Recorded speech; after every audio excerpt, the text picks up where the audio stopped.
cameras. No cape, no camera, but we live. No, duh.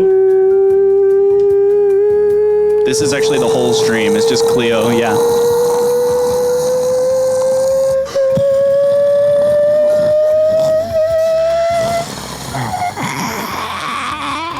This concludes SpaceX's third launch of Starship.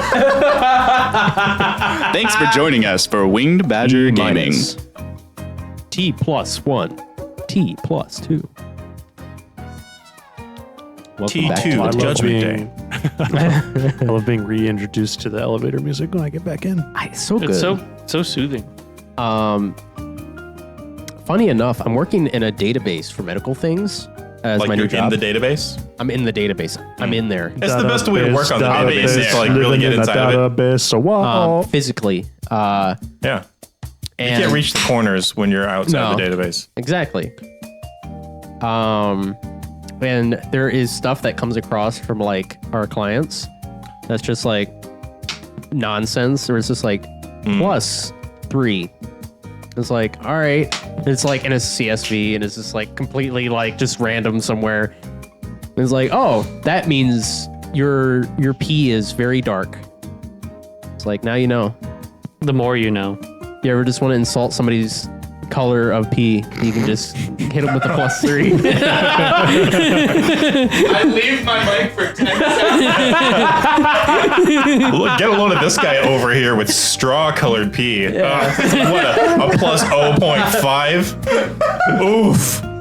Got him. Do you even hydrate, bro? I didn't even give accurate numbers, which is going to be better for anybody who actually knows, because they're just going to be like, that's not the numbers. We don't pH shame on this channel.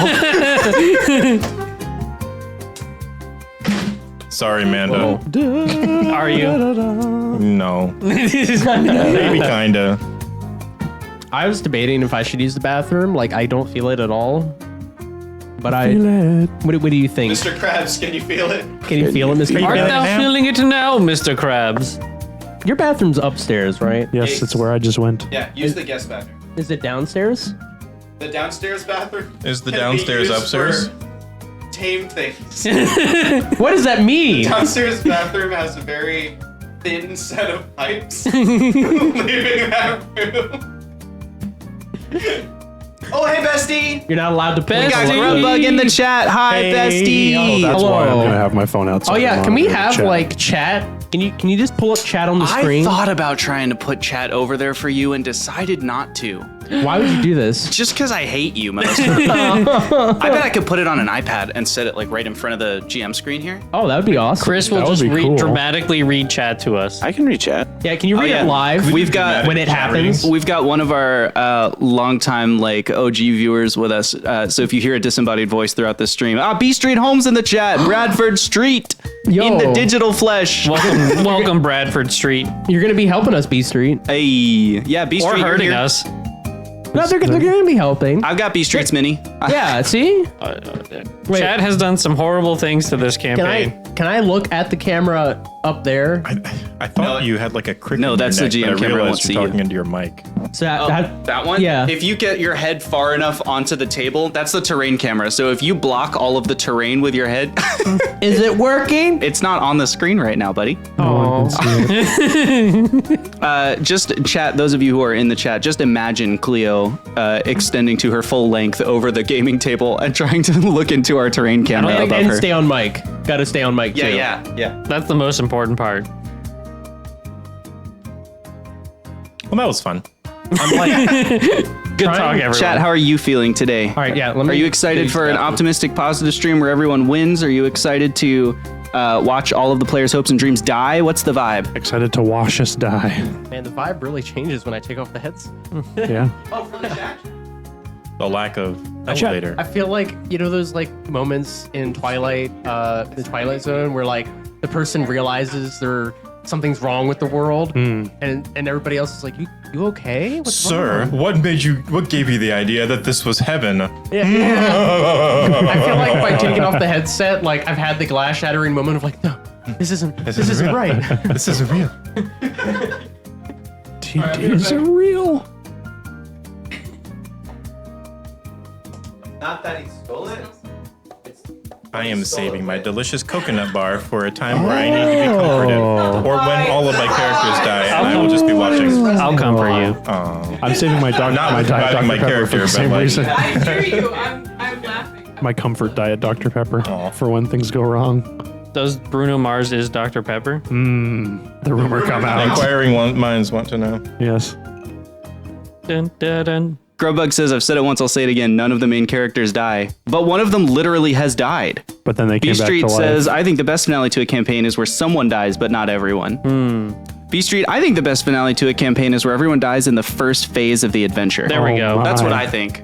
No pressure, players. Welcome to D&D, where everyone dies and the points don't matter. The goal is to wrap it up by 6:30. Where the monsters are made up and the hit The points goal don't is to matter. wrap it up when we wrap it up, That's Chris. true. 6:30 tomorrow. 6:30 Grubbug, a.m. he was revived, but he was not revived very quickly. He was revived after like This a is year. true. I understand what Grubbug is saying, but I think that she will be proven wrong tonight. I think there Grubbug will is be some challenging us permadeaths. again. You know, she brought about Zoth's death. This is true. And Jeb's kidnapping. Yeah. Lame. We'll see Lame, what happens. Grubbug. Lame. We'll see Bye what bye. happens. That is not bestie behavior. Just listen, y'all. Now listen here, pup. I'm not dead. I'm just Sleeping. brainwashed. It's only a flesh wound. Tis but a flesh wound. It was actually a brain wound. Back in Nam. Back in Nam. I know he was dead. He was dead when I found him. I didn't do this. That's a hefty keyboard for an iPad. I guess no one watching knows what I'm talking about. I'm trying to get the chat on screen for the players. Yeah, Like on an iPad so they can see. that's awesome. Maybe I'll just put the whole screen on here. Oh. I worked hard on it. That way you can admire it. Oh. We admire all your work, Josh. We do. We always admire Josh's work. No, I would just like a very, very, very, very zoomed in chat text that just scrolls by really fast. Like single letters. No, one vertically. letter. If you miss a letter, then too bad. Dun, dun, dun.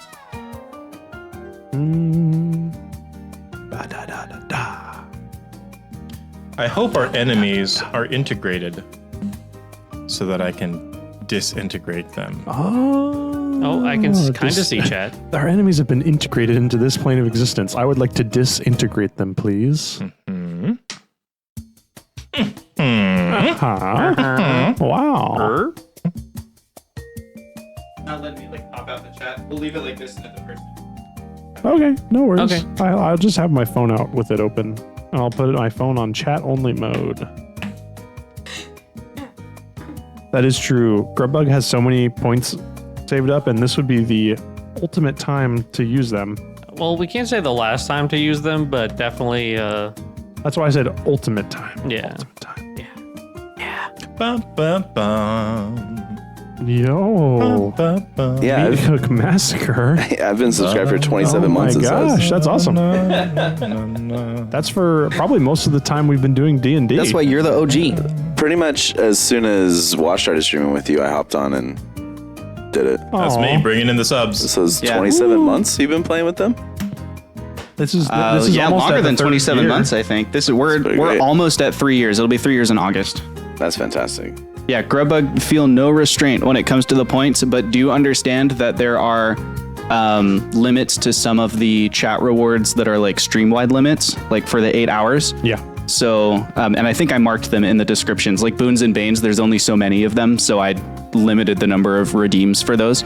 Boons and Banes is our homebrew system name. Oh yeah, I should probably Dude, explain that would be to. a great name for a homebrewed system. Yeah. You're a great name for a homebrew system. Wash. Tonight we're the playing game. Wash. Warsh. Warsh. Warshburnerler. Warsh Destroyer. That's Warshburnerler. Mr. Bernello to you. Mr. Burnerler. Merster Bernerler. Mr. Burnerler. Oh my gosh. Mr. Bornello. Barn. Born. Mr. Barn Marshmallow. The Bornello supremacy. This is the gameplay that everyone's really here for. 100%. It's called wordplay. It's called Josh. the pre-game brain stretch. This is true. As opposed to the pre-game Post-game. physical stretch that we had just a bit ago. I will say The Soothing. mid-game stretches are when we try to convince Josh of the ruling that we want him to make. Yeah. Like we're level 20. Actually, I think if I count up every single enemy is this paper mine? I don't know what For this is. every actually That's of this game, I will Something ratchet that'll up the get deadliness flipped of the over encounter later. by one It's tier. like a trap card. Yeah, that leave Josh has set the out for face down us. things face down. They'll be relevant But, like, throughout the game. Is it mine? Or It's is it... for you and Trevor to share. Okay, understood. Yeah. Understood. It's our piece of paper. Chat, I have Comrade. I know you can't This see is the our table yet. paper. I have attempted There to are pull many out like all it. of the stops for this campaign. But I this probably one is haven't quite ours. gotten it right, but one of the things I've done is there are a number of things that are happening Tried to like get us over to the length of the game adhere to the that are table like so we face down peel it pages off on the and just table, so they rip can it just up. look at them and know something's coming, but it hasn't happened yet, and feel a little bit afraid. And that's Be my afraid. I just dream. want you to Be know, very afraid. I saw that when I sat down initially and gave it no thought.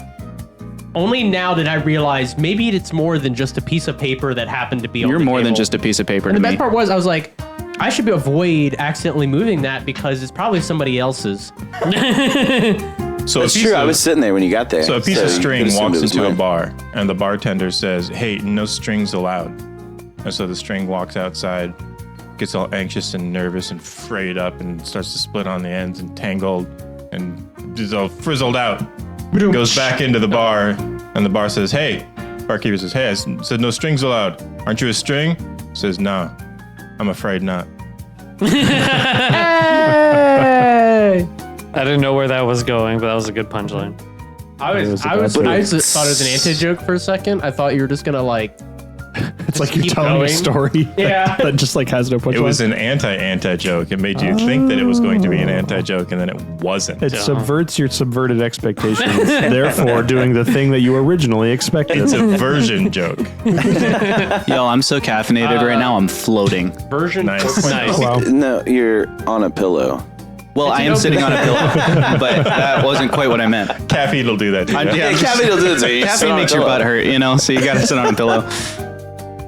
You should go to a doctor about that. Caffeine makes your butt hurt, and other scientific observations by Winged Badger Gaming. You should go to a doctor Oh, about man. that if you need a Chat pillow says a after human drinking walks into a coffee. horse bar, and the bartender says, "Hey man, why the short face?" Can I get everyone in this? Oh, we're taking the pregame selfie. Pre-game selfie. Sorry. I did my Trevor impersonation. I am the half a face Did on I? the side of the Oh screen. no! I'll do one more. Hold on. Wait, I got you. Chat, this is the ASMR version of Jake tries to take a selfie, Hold on. outing himself as quietly a boomer. I am quietly, I am a boomer. Eventually, everybody is a boomer. We all become boomers. Something casting fireball. Ready? There we go. I was seeing the sound. Oh, we got the Muffin Man in the chat. Can't believe Muffin it's Man? finally coming to an end. What am I supposed to listen to at work now? You're supposed to go back and listen from the beginning and find all the plot holes and the rules errors and all the reasons that it's not as good as you thought it was. That's what you do next. You go back and you listen to it. Hydraulic. That's just your fingers. This is just my face. Yeah, but fingers are powered by blood, which is a liquid, so it's hydraulic. Oh, that's true. That's true. You got me. Watch got my back. You got me. You got Do not take medical advice from me. I love how the chat that was given to us is buffering. Yeah, that's nice. It started like that, and it's still doing that. Quick tap the button to get extra points. I'm getting points. Wait, where's the touchpad? On the screen, Oh, It's an a iPad. tablet. it's an iPad. It's an iPad. Wash looks at me. Sorry, I work in IT. This is normal. IT speak, you're dumb. I think it's buffering. I should have saved it. Nope. But Grubbug sent me a picture. She's watching the stream on the TV. Ooh. We're fancy. We're on Grubbug, are TV, you- guys. Are you TiVoing this for later, Grubbug? TiVoing it. The 12-hour stream on TiVo? Do you have enough hard drive space on your TiVo? Oh, for sure. Obviously, because we Nice. totally have one.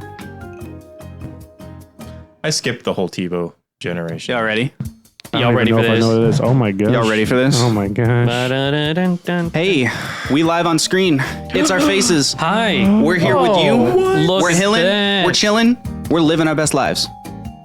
And we're gonna start the this. time being. Yeah, we're gonna start this adventure off with a recap of our campaign. Ooh. So I've given myself a half-hour time block to do my best to summarize our campaign. You would think that as the DM, I might have scripted this recap, but I didn't. I spent my week doing other things to prepare for this campaign. So, players, feel free to jump in if you feel that I'm, revisionist history. Feel free to step in on the adventure. You presume we remember. That's so kind of This you. guy. Oh, also, my camera's a little wide there. Let me fix that camera for you, chat. Oh, today I learned on my Chat, camera. I'm gonna fix that camera. There we go. That's did. better. That's a little better, isn't it? That's You can scoot as a little close bit to me better. as you like. Oh, hi. Hi. Cleo, can you turn your cup so it doesn't look like we're sponsored? But it's just a big Sponsored by orange Dunkin' Donuts. We are not. Duncan, don't sue us. We made it so long. Or they sponsor We us. got so close to the end. Send us some money. Whoa. In the year 11,032, the world of Urda, a magical world founded by the five ancients, was struck by a catastrophe. Catastrophe that became known as the Darkening, in which magic vanished from the world entirely. This is a world that for 11,000 years, for 3 eras, has built its existence on the power of magic. This is a world that has cities that float in the sky, suspended on mountaintops that have been elevated by the gods. This is a world with entire universities underground run by the merfolk. This is a world that relies on magic, and when magic disappears from that world, the results are catastrophic. That mountain peak city fell. Hundreds of thousands died. Portals failed. Crops died. Magically enhanced areas of land where the gods had blessed the wheatlings from the northern city of Oat, suddenly infertile, unable to grow their crops. Famine, war, all of it. All because magic vanished. And in that world, our adventure began. It began when 4 adventurers, Zothkug Hibub, you want to wave, say hi? Jebediah Peppermint, Alan Woodrear, and Fox encountered each other on their own separate quests. They were all out adventuring for different reasons, but what drew them together is that while adventuring, they came across each other in an abandoned tunnel. One of the races created by the gods, the Dirt Folk, a race of mole people, of whom Jebediah is a member, they had been commanded by their god to connect the world with these burrowing tunnels.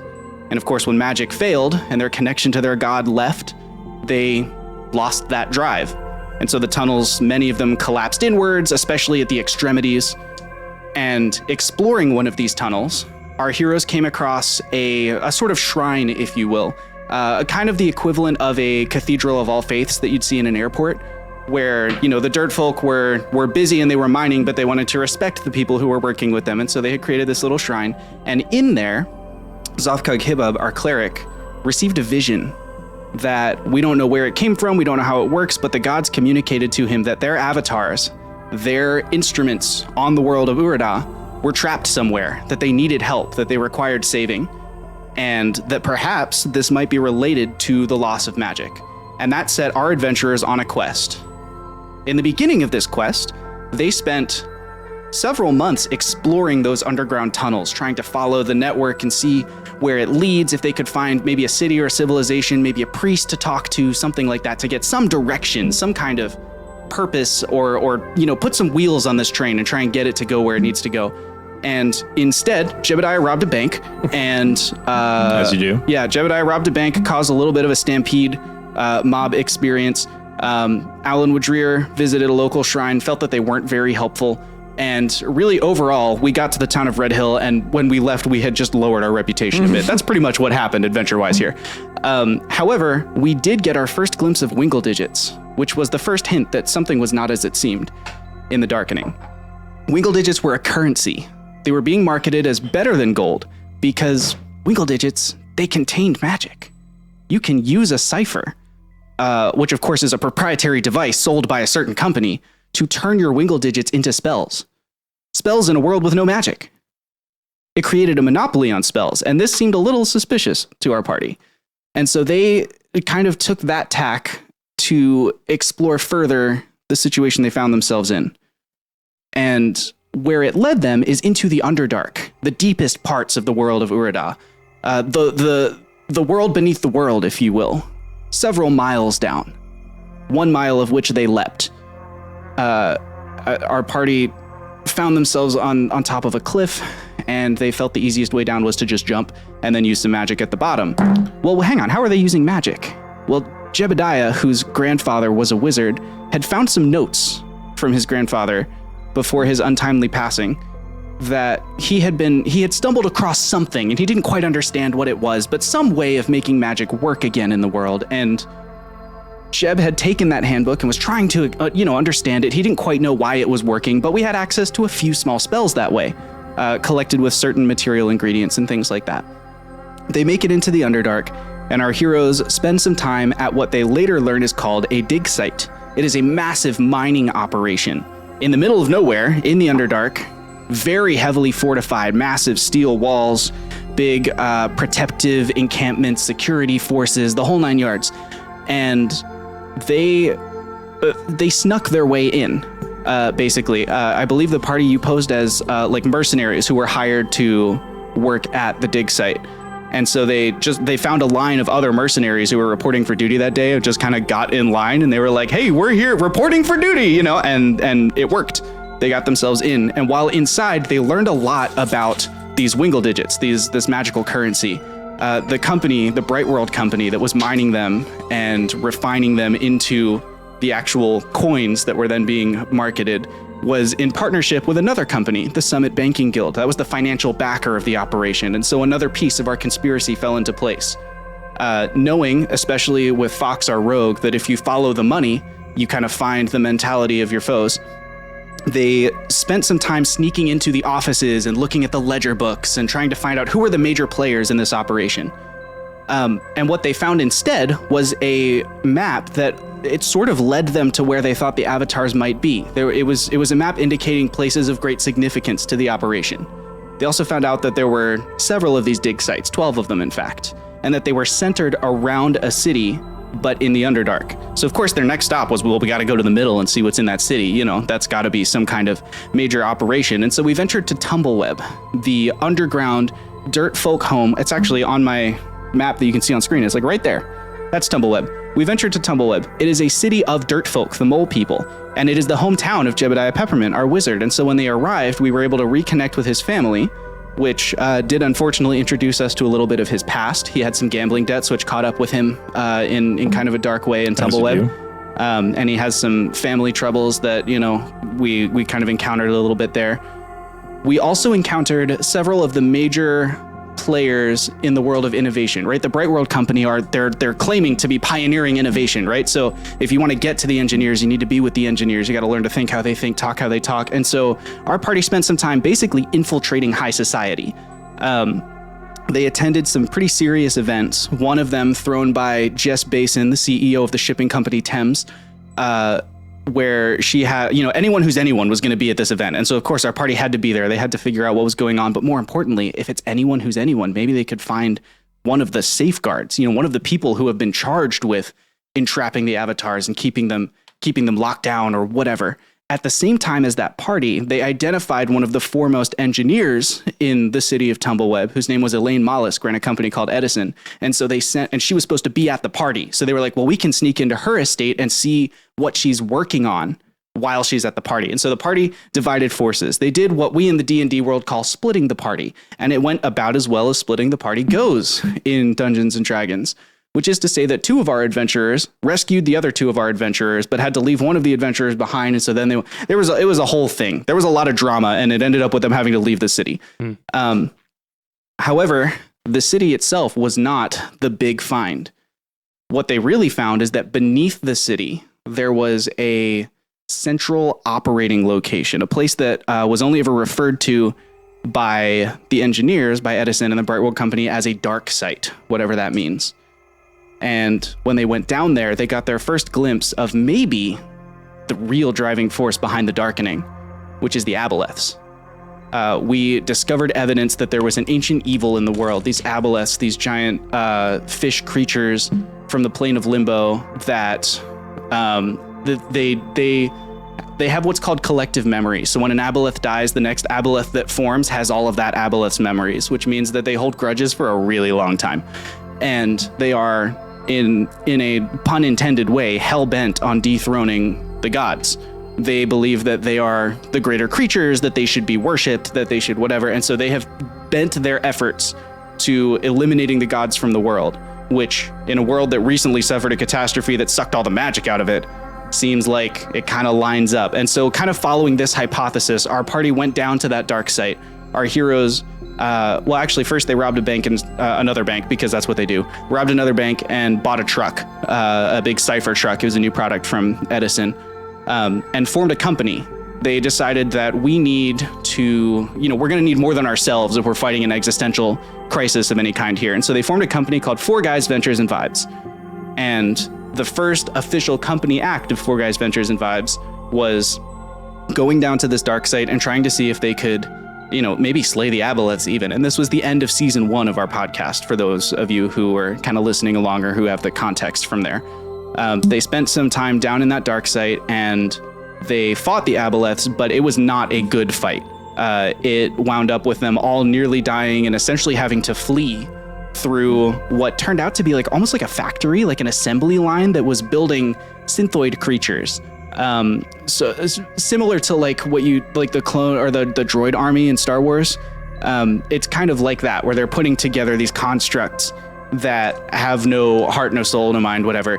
And in that conflict, they did a lot of damage to that factory, which they were like, hopefully this will set them back while we go try and we almost have lost sight at that stage of the avatars and how we need to rescue the avatars. And so this was kind of a reminder for them. It was like, hey, maybe we need something godlike to kill these godlike beings. Maybe it's not us. And so that kind of became the company directive again. But during that escape, they also found that there was a locked room or a safe room where the aboleths had been smuggling away knowledge, relics, prophecies, scrolls, all these different things. It was just everything that had to do with this ancient artifact called the Rod of Seven Parts. And although our party didn't necessarily know the significance of it at the time, they were like, well, if the aboleths don't want people to know about this, probably we should know about it. So they stole some of that, just the scrolls and stuff on their way through. It was kind of like, we're going to grab this and keep on the run. And so they took that information and in studying it, discovered that the Rod of Seven Parts is a 7-foot-long magical staff broken into 7 sections that comprises the past incarnations of the material plane. So essentially, all of the rulers, the wisdom, the strength, the charisma of past eras has been condensed into a relic. And people who attune to these relics, these individual sections of the staff, they have access to the foremost figures of those times. But when you combine the sections of the staff, you have access to a relic of nearly unimaginable power, maybe strong enough to even destroy the aboleths. And so it was that this was basically added to the to-do list of Four Guys Ventures and Vibes. Now, as a company, they had begun recruiting mercenaries and other adventurers and creatures that they had encountered. Less of their fights became murder hobo-y and more of their fights became, hey, what if there was a better way to live? What if we could bring magic back to the world? We're the good guys. And it worked sometimes. We started to mature a little bit. Yeah. In leaving Tumbleweb, escorted out by the Grey Watch, a sort of secret society of watchers, they were taken to the dwarven country of Udril, where the king was rumored to carry a staff of great power. So this was their first lead on the Rod of Seven Parts. And they did some stuff in Udril, but ultimately, when they left that place, they had befriended the king and turned him into an ally. His name is Tactus the Unyielding of Clan Lupus, and he was their first ally and their first section of the Rod of Seven Parts secured. They also, while they were there, discovered the somewhat lost but actually stolen piece of the Rod of Seven Parts that Alan's childhood friend had a hand in. And so we had to dive into Alan's past and interactions with this person and kind of piece together how did it happen and why did they do it and where would they have taken it, and kind of track down that whole experience. And so we also spent some time trying to unearth where they might have hidden it and having a battle with this guy was named Makar Pedrin. And there was a very intense fight that took place out on the hills of Udril to try and reclaim that rod that did end, sadly, in Alan's friend's death. Having secured those first 2 parts of the rod, our heroes were feeling pretty good, and they were like, we're ready to go get us an avatar. I believe we actually got the Rod of Intelligence from the dark side. Oh, did you we? get one from the dark side? Yes. Maybe Yeah, you that did. was the right. Yeah, That was Yeah, the, you're that right. was the very first piece. So we Yeah. we Because stole that a was bunch it of was in the information. room with all the Yeah, information. with all the- Yeah. Yeah. Yep. See, that's why I need my players because I That's didn't okay. script this out. Yeah, you guys are right. So we So now stole we- one from the Aboleth lair. Yeah. One is allied with the king. One we stole from Alan's childhood friend by killing him. So I guess that's not really stealing. left us it's no just choice. looting. And that's true. He left them no choice. Technically, he killed himself. Right. That's true. Well, sorta. So we have 3 sections of the rod. We're feeling real good. We're feeling real cocky. Yeah. We follow up on the lead from that map that we took, where we think the avatars might be hidden.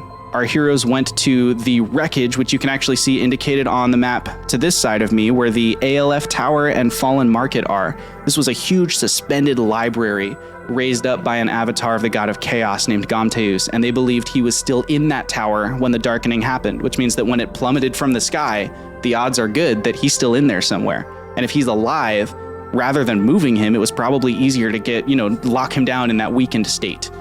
And so our heroes went to the fallen ALF tower, and sure enough, they encountered some resistance. This was our first major battle with another player in this adventure, the Private Security Goons. They are an organization of mercenaries that were hired. Private Security Goons, TM, trademark, if you will. And they were securing this fallen library. And so we had to basically fight our way in and fight our way out.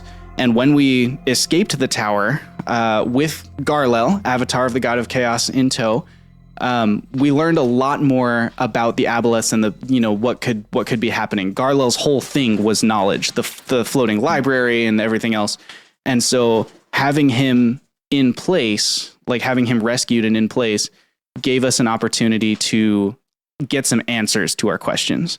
Garlel explained that sure enough, the Aboleths have been the ruin of each of the past 72 incarnations of the material plane. The gods essentially wind up being like, well, I guess we have to destroy it all and start over because the Aboleths are constantly moving in and taking over. And when they built this incarnation of the world, they used the Rod of 7 Parts to bar the Aboleths from entering in a ritual that was so powerful that it blasted the rod apart into 7 pieces. And somehow, we don't know how, we haven't at all in this campaign invested time into how they got back here. The Aboleths have overcome that barrier. However, the avatars, having known this, had actually come together in like the first era of the world, back in like the year 3000, ancient history. And they had developed a ritual that they could use as a failsafe. It's the parachute for the world, if you will, called the Cataclysmic Ritual, which hypothetically, they've never done the ritual before, but as they understand the ritual they came up with, should allow them to enter the fabric of the universe and rip something out. If you're familiar with Dungeons and Dragons, this is not unlike the Wish spell, where you can enter into, you kind of get above the existence of what is possible and impossible. You do something and the world reconforms around it. This is similar. You yank something out of the timeline and existence itself reforms itself to accommodate that difference. So the idea is, rather than destroying the world, what if we could just destroy the Aboleths? These ancient evils. Time. The final frontier. That's right. So knowing this, we're like, okay, well now our mission is clear. We've got to rescue the rest of the avatars. We need all of them to do the ritual. And the avatars had decided that the ritual was so powerful and so dangerous that they divided it in even their knowledge of it. So like one of them knew the material components, one of them knew the right location to do it, one of them knows the incantation, all that kind of stuff. So we need all of them to do the ritual. And over the next long time, we did find and save each of them. As the company grew, the 4 founders, Owlin, Jebediah, Fox, and Zothkug, sort of divided and took different members of the party with them to try and rescue avatars, find pieces of the Rod of 7 Parts. And so they would hire, mercenaries or company employees. Throughout that adventure, we had a lot of ups and downs. We rescued Lerodith, the avatar of the goddess Awara, trade and innovation, at the cost of Fox losing a limb, Jebediah being enslaved by the Aboleths. The Aboleths basically got into his mind and took control of him and pulled him away. And as a sacrifice play, as he was enslaved, his final spell, while he was himself, was cast to send Lerodith to safety. He basically created she was underwater and he created a steed to carry her back to the surface so the party could rescue her. We were too late to save Du Bumblefoot, avatar of, I believe, Zanir. the god of stars and order. But luckily, Dew Bumblefoot, seeing her fate coming, had prepared the material components of the spell and a list of like how to take care of them and set them aside hidden somewhere. And so Owlin, leading a team of delvers, was able to recover those things. And there was one piece she hadn't gotten, and so he kind of, brought the company around to go and recover that. It was the tear of an ice dragon. We also went to the city of Stainless, the Republic city of this world, if you will, the thriving metropolis at the center of all things. It is a rename of the city of Rustfree, which is to my right, but your left of me. You can see Rustfree on the map there. It was later moved into and renamed to Stainless by the people who colonized it, essentially. And that city is the home base of the private security goons and the Summit Banking Guild and the Bright World Company. So in addition to going there because we think there might be a rod of power there, it was also like, well, this is our chance to we've been fetching things. Maybe we can start to actually inflict some damage on our foes here. And so Fox led a team of rogues on a string of heists, capers, if you will, across the city of Stainless. And in addition to exploding every building they broke into as their exit strategy, they were able to recover 3 sections of the Rod of 7 Parts and rescue Jebediah Peppermint, who had been enslaved by the Aboleths. They first killed him to break his mind control, and then were able to revive him using their healer, and then brought him away. What they did not see, except in the exposition of that, is that as they left, one of the Aboleths had been killed by their exploits and was recovered by like a cult, basically, that was beneath the city. You have a hand up. What's up, Cleo? I would just like to make a point. I believe we actually developed technology that was a one-time use. This is true. Revivispell. You're right. That was airdropped to us at our critical time of need.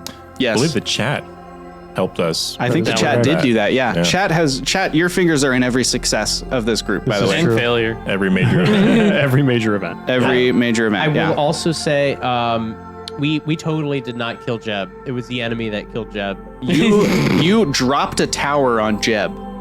Gunnar only did it because he was asked to. FP only recommended it because he's like a baby and doesn't have a brain. Okay, let me guess. What's FP's I'm going to put us back on the rails here. Sorry. We found wisdom. at this point 6 of the 7 pieces of the Rod of 7 Parts. Astute listeners might have realized that thematically, flavor-wise, the Rod of 7 Parts, each section is related to one of the core stats of D&D: strength, dexterity, constitution, intelligence, wisdom, charisma, which is 6. So what is in the 7th section of the Rod of 7 Parts? How do you track it down? How do you even attune to it? Which attuning to the rod in itself is a major challenge that had to be overcome by the different founders and members of the company. The 7th section is luck, and there was a statistical requirement to attune to the rod that had been in place since season 1, episode 1 of our story, and was not realized until season 3, episode 15 or 16, I think. It was last August that it happened. And it was a string of rolls that were the same that had to be rolled by people. And amazingly, they lost it like a week later when enemies they were fighting rolled the next it gets harder each time, rolled the next consecutive string of rolls. But that's neither here nor there. They recovered it again. At great cost to the enemy, but not really to themselves. This happened in the domain of Thraxenhal, an ancient ice dragon, who they had hoped to befriend, but mostly remained on neutral terms with. They needed one of his tears.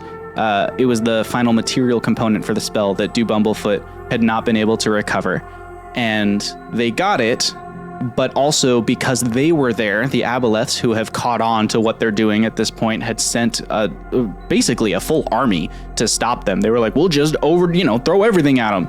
And they enslaved Thraxenhal while they were there. So while the party escaped, mostly unscathed, this ancient ice dragon, this massive power in the world, who wasn't even really on friendly terms with the party to begin with, he was just tolerating them being in his domain, he wound up becoming a tool of the Aboleths.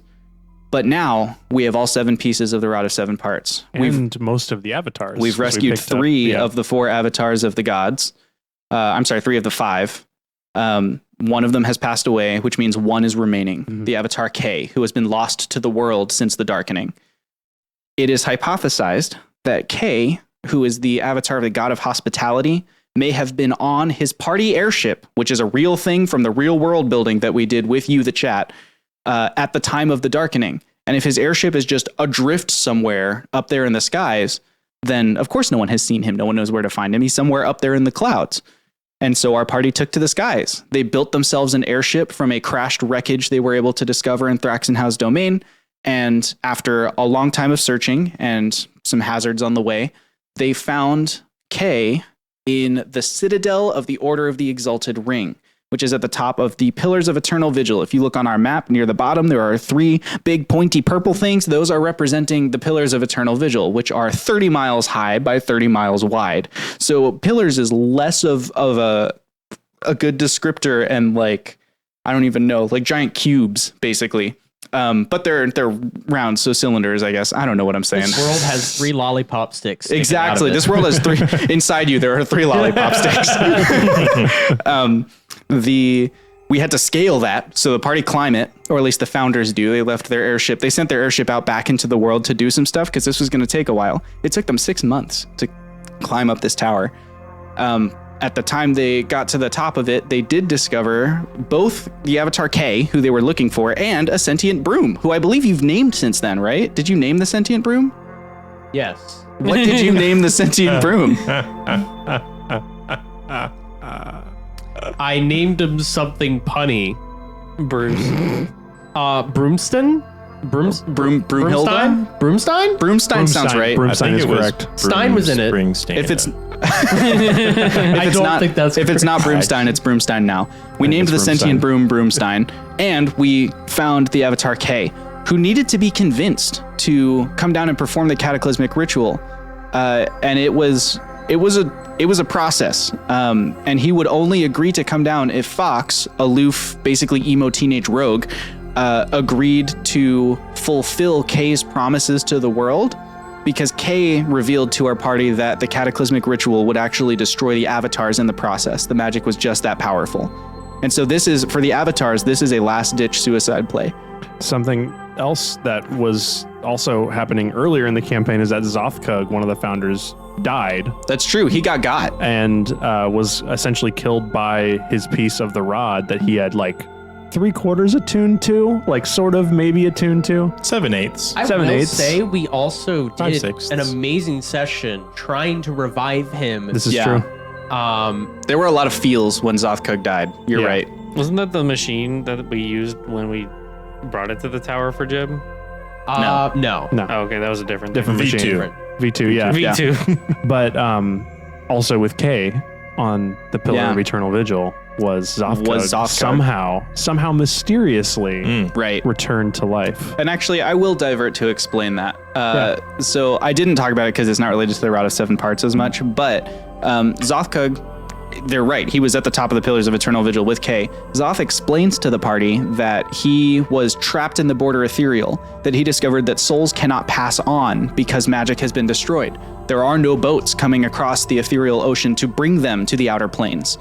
And so Zoth wanders an endless beach. You know, he never really gets any closer to the water or to going back inland for a while. And he encounters another being, another presence, if you will, which our party, Zoth didn't know this, but our party later identified as the Demogorgon, who, as a being from the outer planes, the Demogorgon was like, I don't have an anchor to the material plane where I want to be, and I'm trying to get there.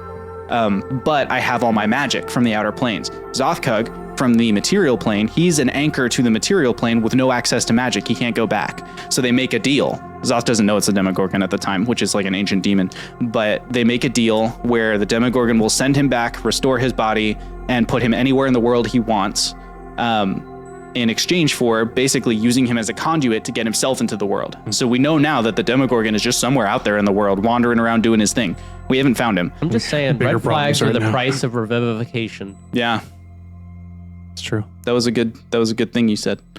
So we find Zoth while we're up there as well. The 4 founders are reunited, and rather than walk 6 months back down the pillar, they were like, what if we parachute down? So they did. And then they were like, we told our airship we'd be 6 months up and 6 months down. What are we going to do for 5 months or whatever it was while we're down here at the bottom of the pillar? So they found a way to basically signal their airship with kind of a little bit of a janky Magic cannon. procedure. Yeah. And get themselves situated there. But the airship comes to pick them up, and it's like the world has really gone to crap while they've been away. Yeah. Armies have occupied every major city of the world, although they're not calling it an occupation and they're not calling them armies. It's like a peaceful takeover. Basically, we're starting to see the Aboleth's 11,000 year conspiracy coming to fruition, where all of the religious sites in the world, shrines, temples, etc., have been destroyed, and in their place, the Aboleths are building stuff. Who knows what stuff? Just, it's like peaceful walking parks and, lakes and things like that. It's fine. Yeah, it's all fine.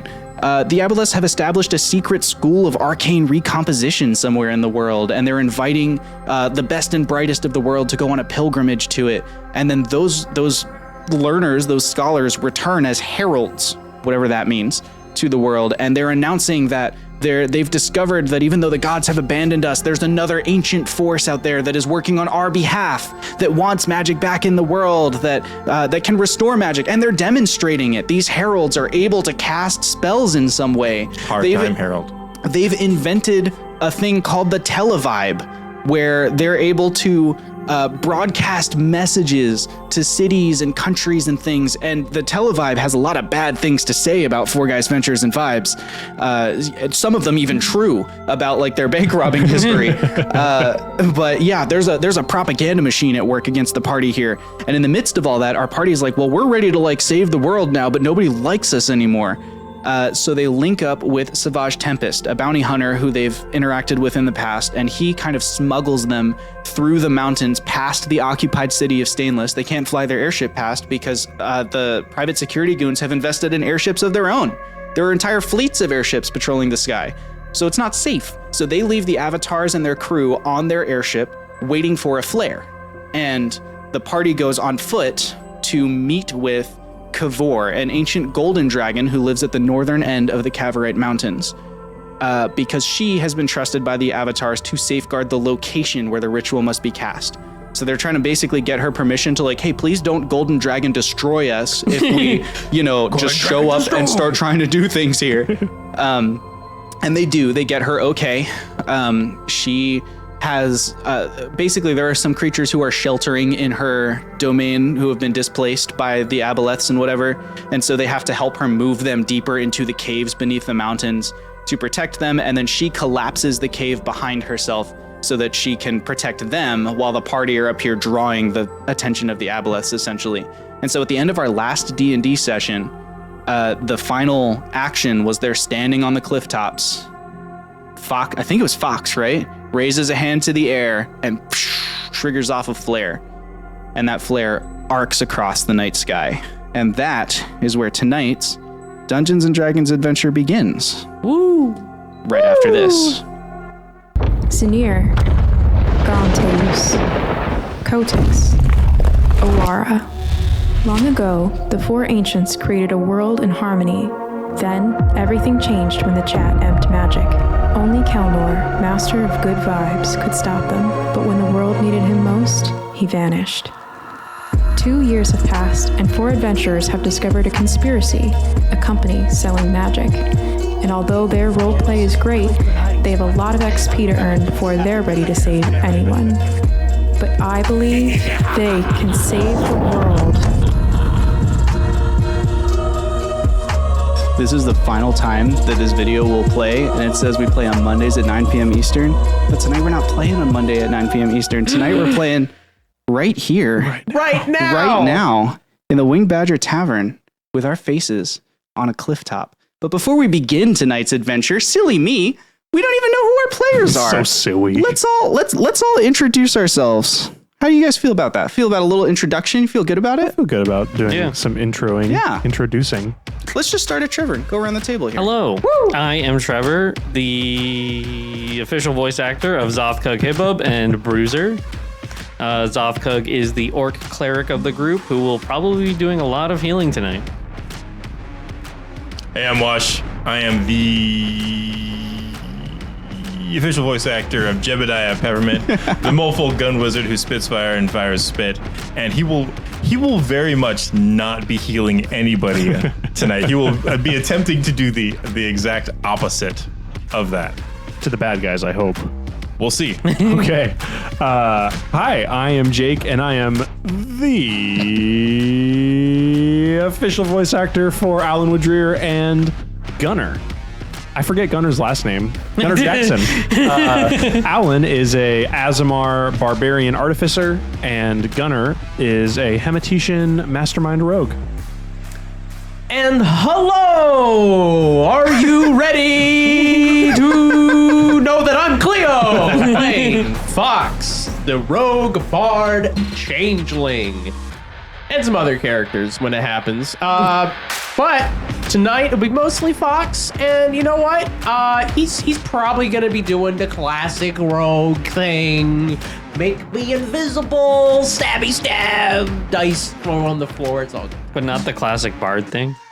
Listen, all right, Bard, he dabbles. A little dabbling. He dabbles in a saxophone, if you will. He does a little dabble. Does a little bit of A dabble. little dabble, do ya? And I'm Josh, your Wing Badger Game Master. I play everybody else, and tonight it's my job to create a lot of trauma for these 4 of my friends who have flown into town, stayed in my home, and are now here to have their spirits crushed by my behavior. I mean, to have a satisfying resolution to the story we've spent so long telling True. together. Nothing could put Something me down. that doesn't crush my spirits I am is so Chris excited. gifting subs. That's Thank true. you. 5 Whoa. gifted subs in the chat. Thank you so much. Can I use this? Yeah, you can Yeah, you can thank cheat you. off my Chris phone to look is at the chat. crushed red pepper on my pizza. I like that. He's the crushed red pepper and the creamy parmesan. You know what else? You know what else I like though? I like getting into tonight's Dungeons and Dragons adventure. So let's cut the music. This is when you start talking Let's about set during the mood. notification, right? Oh. Whoa! Oh, wow. It is a dark, nearly cloudless night. The glow of the moonlight upon you and upon your battlefield, the sound of the wind racing across the cliff tops. And you know what joins you shortly after that is the sound of your airship. Yes. The Happy Orc. But silly me players, if we look at our terrain, we don't have an airship there. That's weird. Because I could have sworn that we had an airship.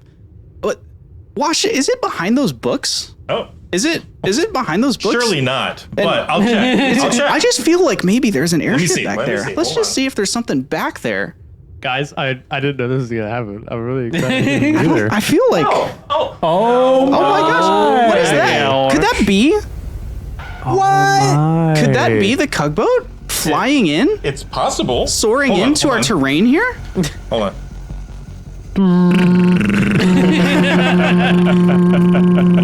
I love it.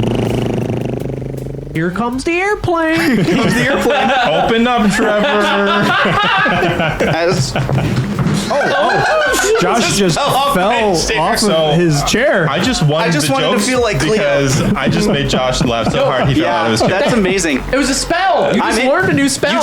You caught me with magic. Reverse gravity. How did you do that to me? No. Are you okay, Josh? I'm good. Yeah, I'm good. I cast I catapult fall on off your chairs chair. all the time. Psh, don't worry about me. What you should worry about though is you've got your airship, but there's nobody on it. That's weird. It's almost like if one of our players had a 3D printer and printed all of our minis and made them amazing. man. What if all of the crew of our staff were on this Holy. airship? What if I had here Synthoid FP62? Oh man. The rogue sniper ranger. What if I had Mockery, the head of security for the airship? Looks so cool. What if we had Dude. Tactus the Unyielding, Yo, the on a Dwarven King of freaking Udril? wolf. What? What if he's riding his dire What if wolf? one of us could reach What if Josh? Trevor, the closest player to me, ever contributed to helping with this adventure?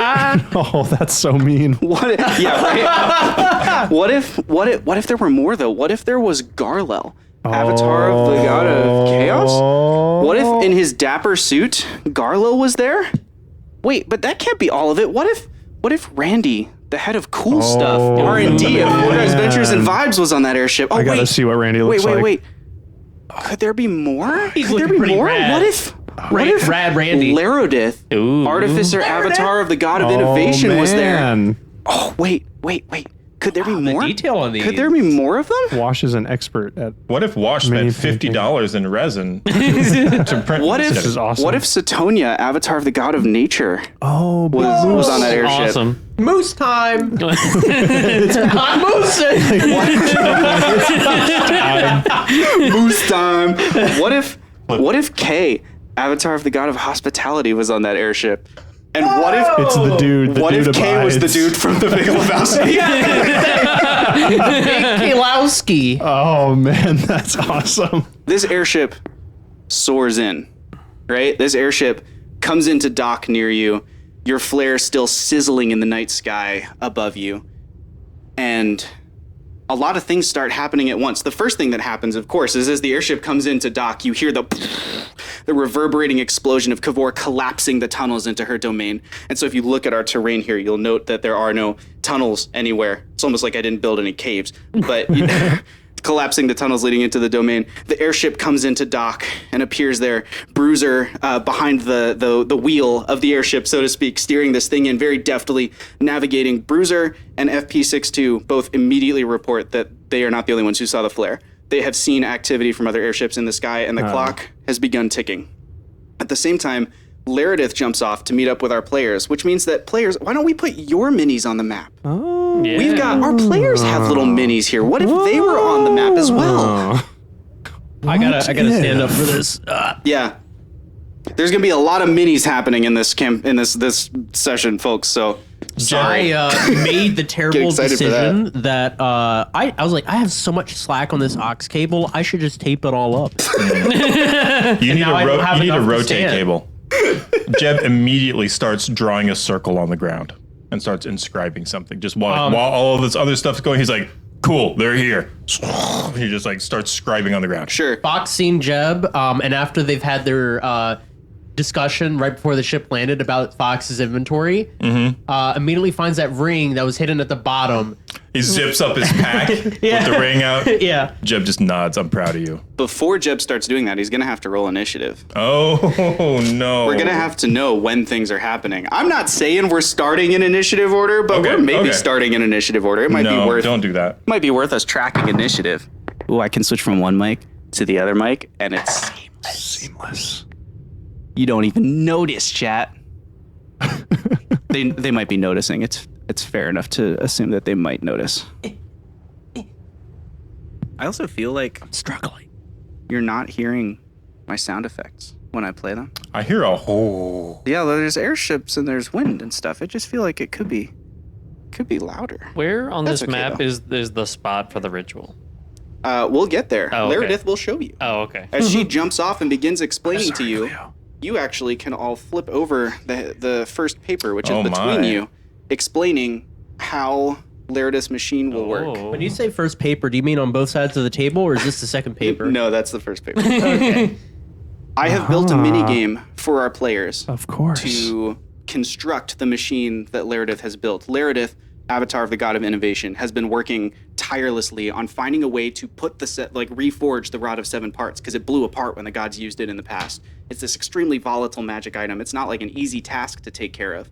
So she's been working on it for ages. The problem is she's been working from an airship. It's not like she has unlimited resources available. And so the machine, there's only so many supplies available for the machine. There's somebody else here. Oh, there is? Who else is here? Cheddar. Cheddar! Jeb's little nice. simulacrum. Oh, yeah, you're right. We've also got bonus Jeb, if you will.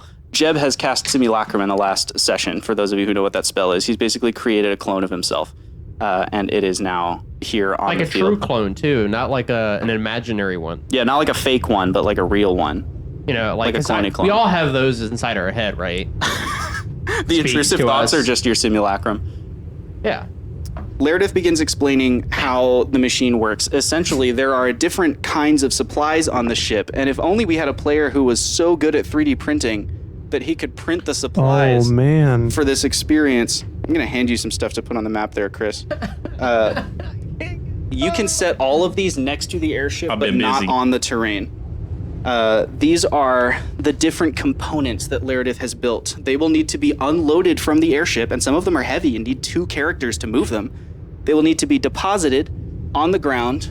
They will need to be connected to the machine, and they'll need to be activated. And what my players have in front of them is a list of the different kinds of actions they can take to contribute to that effort. So they're going to be deciding each round how they're going to contribute. They don't have to contribute to the machine. There are also options for our players to fortify the terrain. Everyone died. Was that everybody off the airship? Yes. The whole staff have to get involved, so we just dump them all off the airship.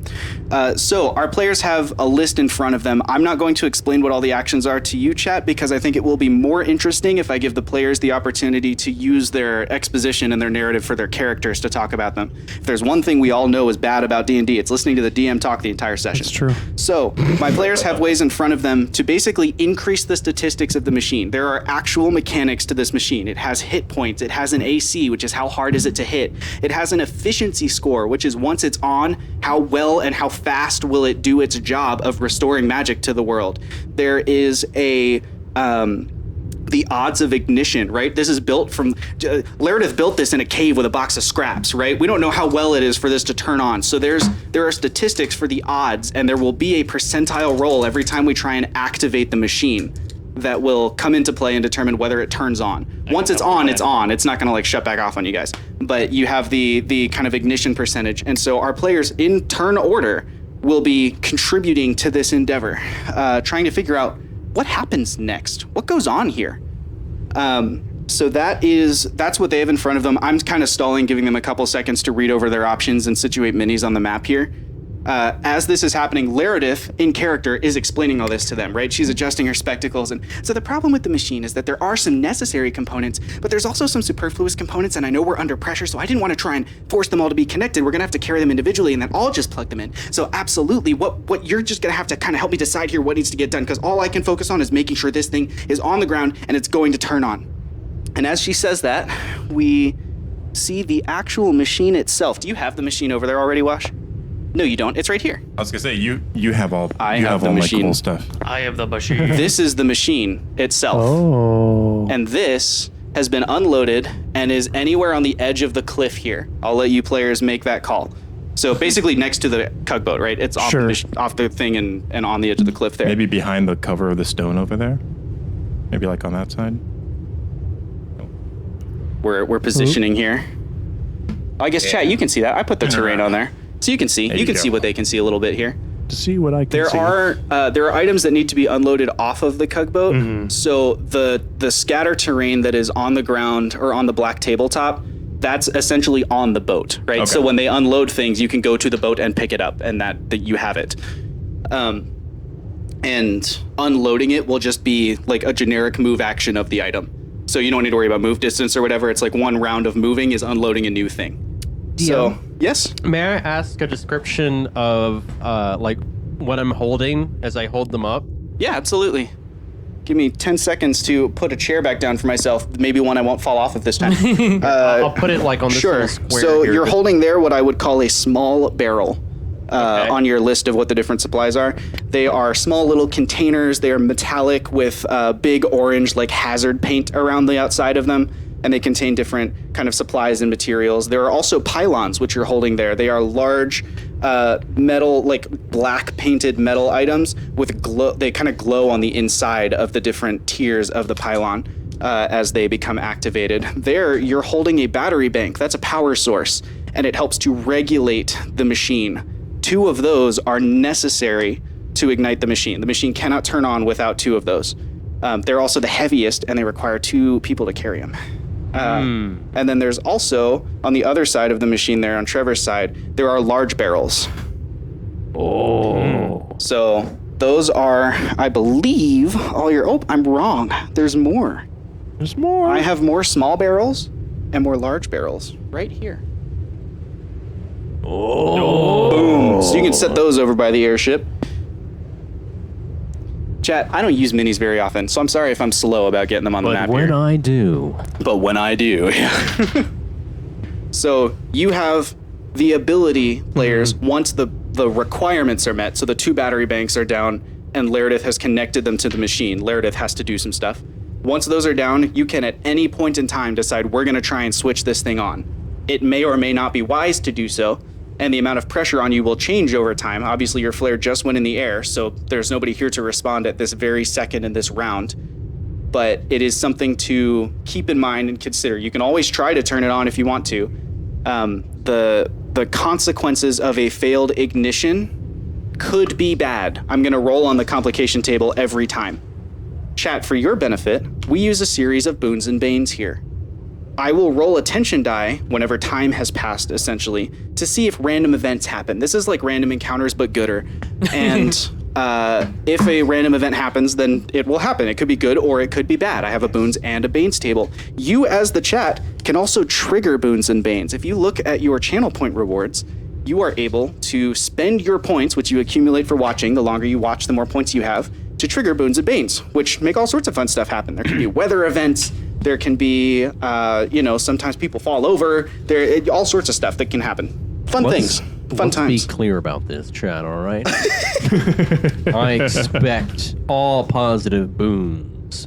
And if I see a negative boon, I'll use my dad, who works at Nintendo. Roll initiative. First rolls of the mega session. Let's go. If you want the camera to see it, you can roll in the big thing in the middle. The big thing in the middle is on screen. I don't know how well they're going to be able to see it. It's like pretty low res. Oh, I see it. Yeah. But yeah, if you roll in there, they can. I tried, chat. I tried. What's that? That's an 18 on the die. It's an 18 on the die. Fox with an 18 on a die. Let me figure out what that means, because I can't do math. That's a 12 on the die. 14 for Zoth. That's a 23. Where'd my die go? It's right here. You stole it. You stole it. Alan had a 16. I rolled when you told Jeb to roll. Sorry. I don't mind that you rolled then. Okay. I did not roll very good. So, DM, just to also clarify, everybody on the board is everybody who's here. So the employees who are on the ship are mostly on the ship for flavor. So like the 4 of you and the 4 avatars are the only ones who are on the ground right now. If they are on the Do ship, I need to move the avatars to the ground? Sure. if they are on the ship, does that mean that as long as the ship's docked, that we could make use of them? You could make use of them on the ship, but they are essentially the reason you're not worried about the ship getting blown up if someone else comes in and attacks you. Sure. I guess what I'm asking is in this brief You could tell them to unload things each round. Yes. I would give you that. So they were waiting on the cliff instead of in the ship, and then you would only have to move them to where you were going. That would be fine. I'd be open to that. Okay. Okay. I got a 14 for Jeb Nice.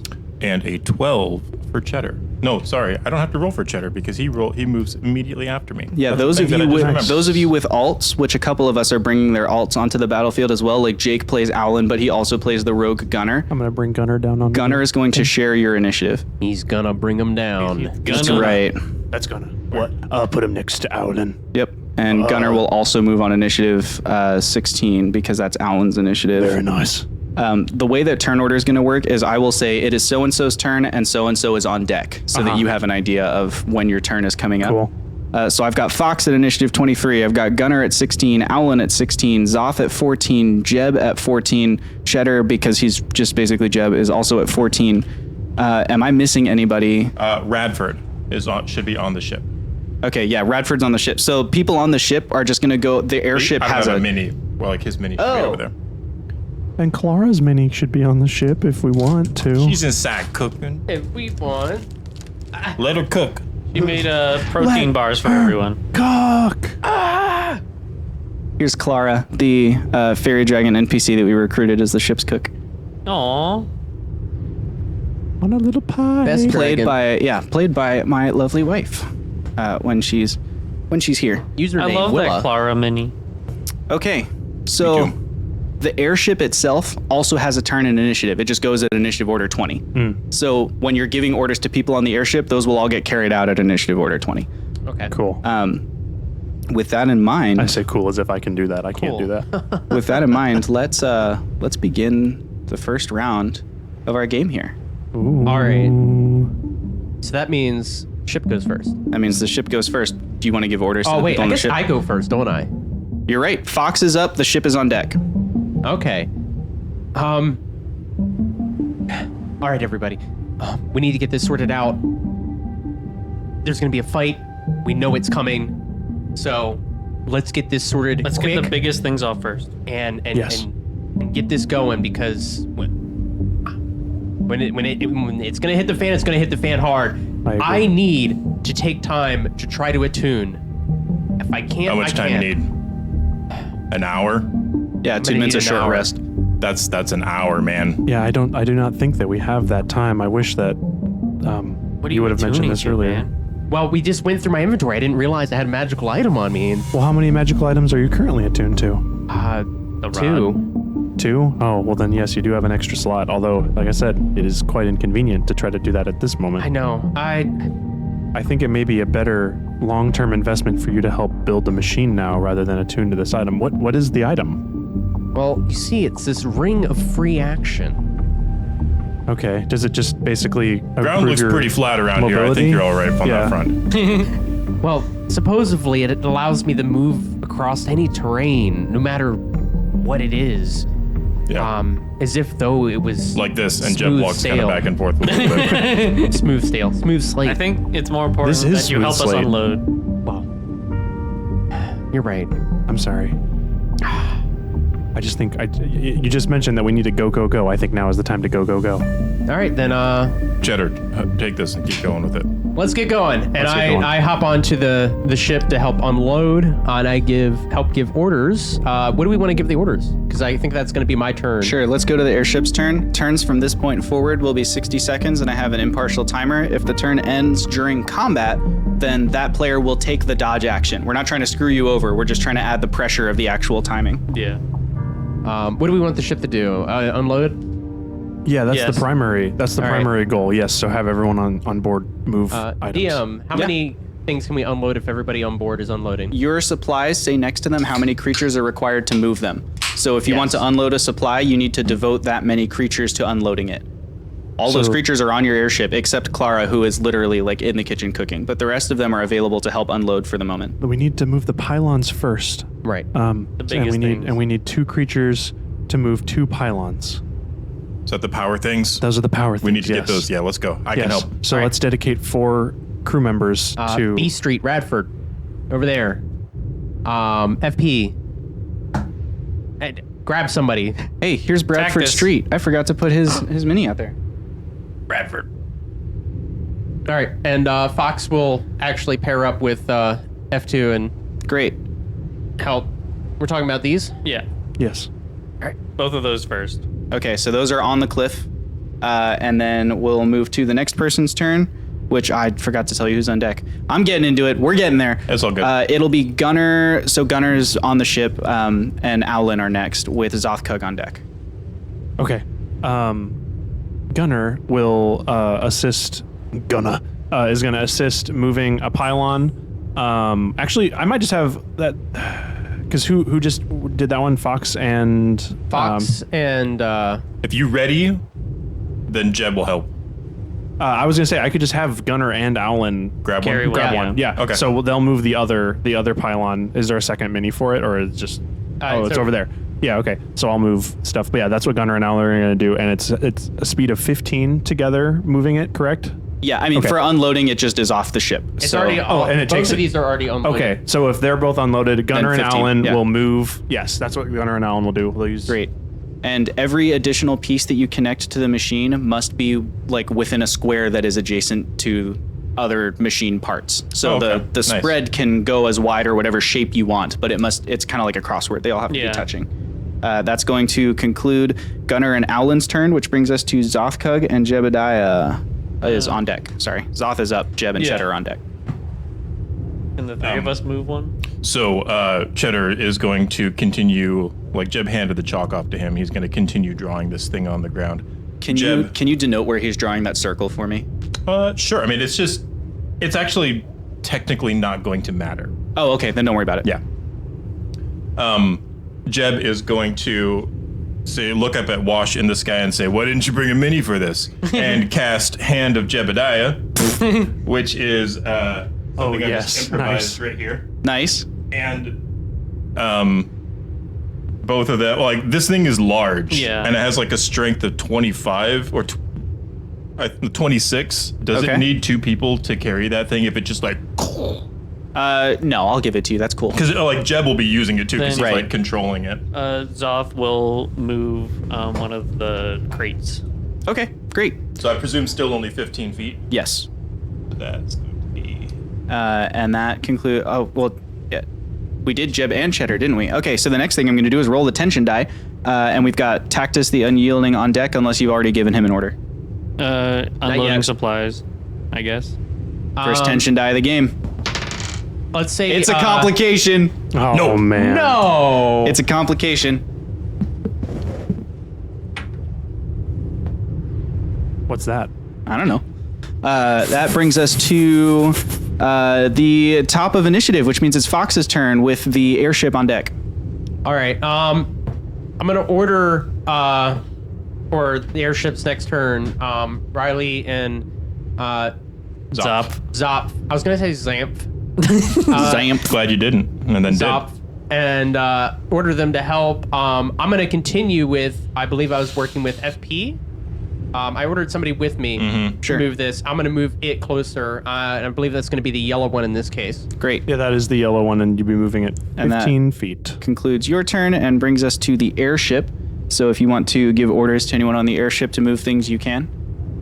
If you'd like, we could instead we're of... already moving. Jeb is already moving. You're moving this the one. blue Do you one. want to like get more stuff out? No, Alan and Gunnar are moving the blue one. Oh, Yeah, so there's already 2 of We've us on immediately there. fallen apart, chat. Things are great here.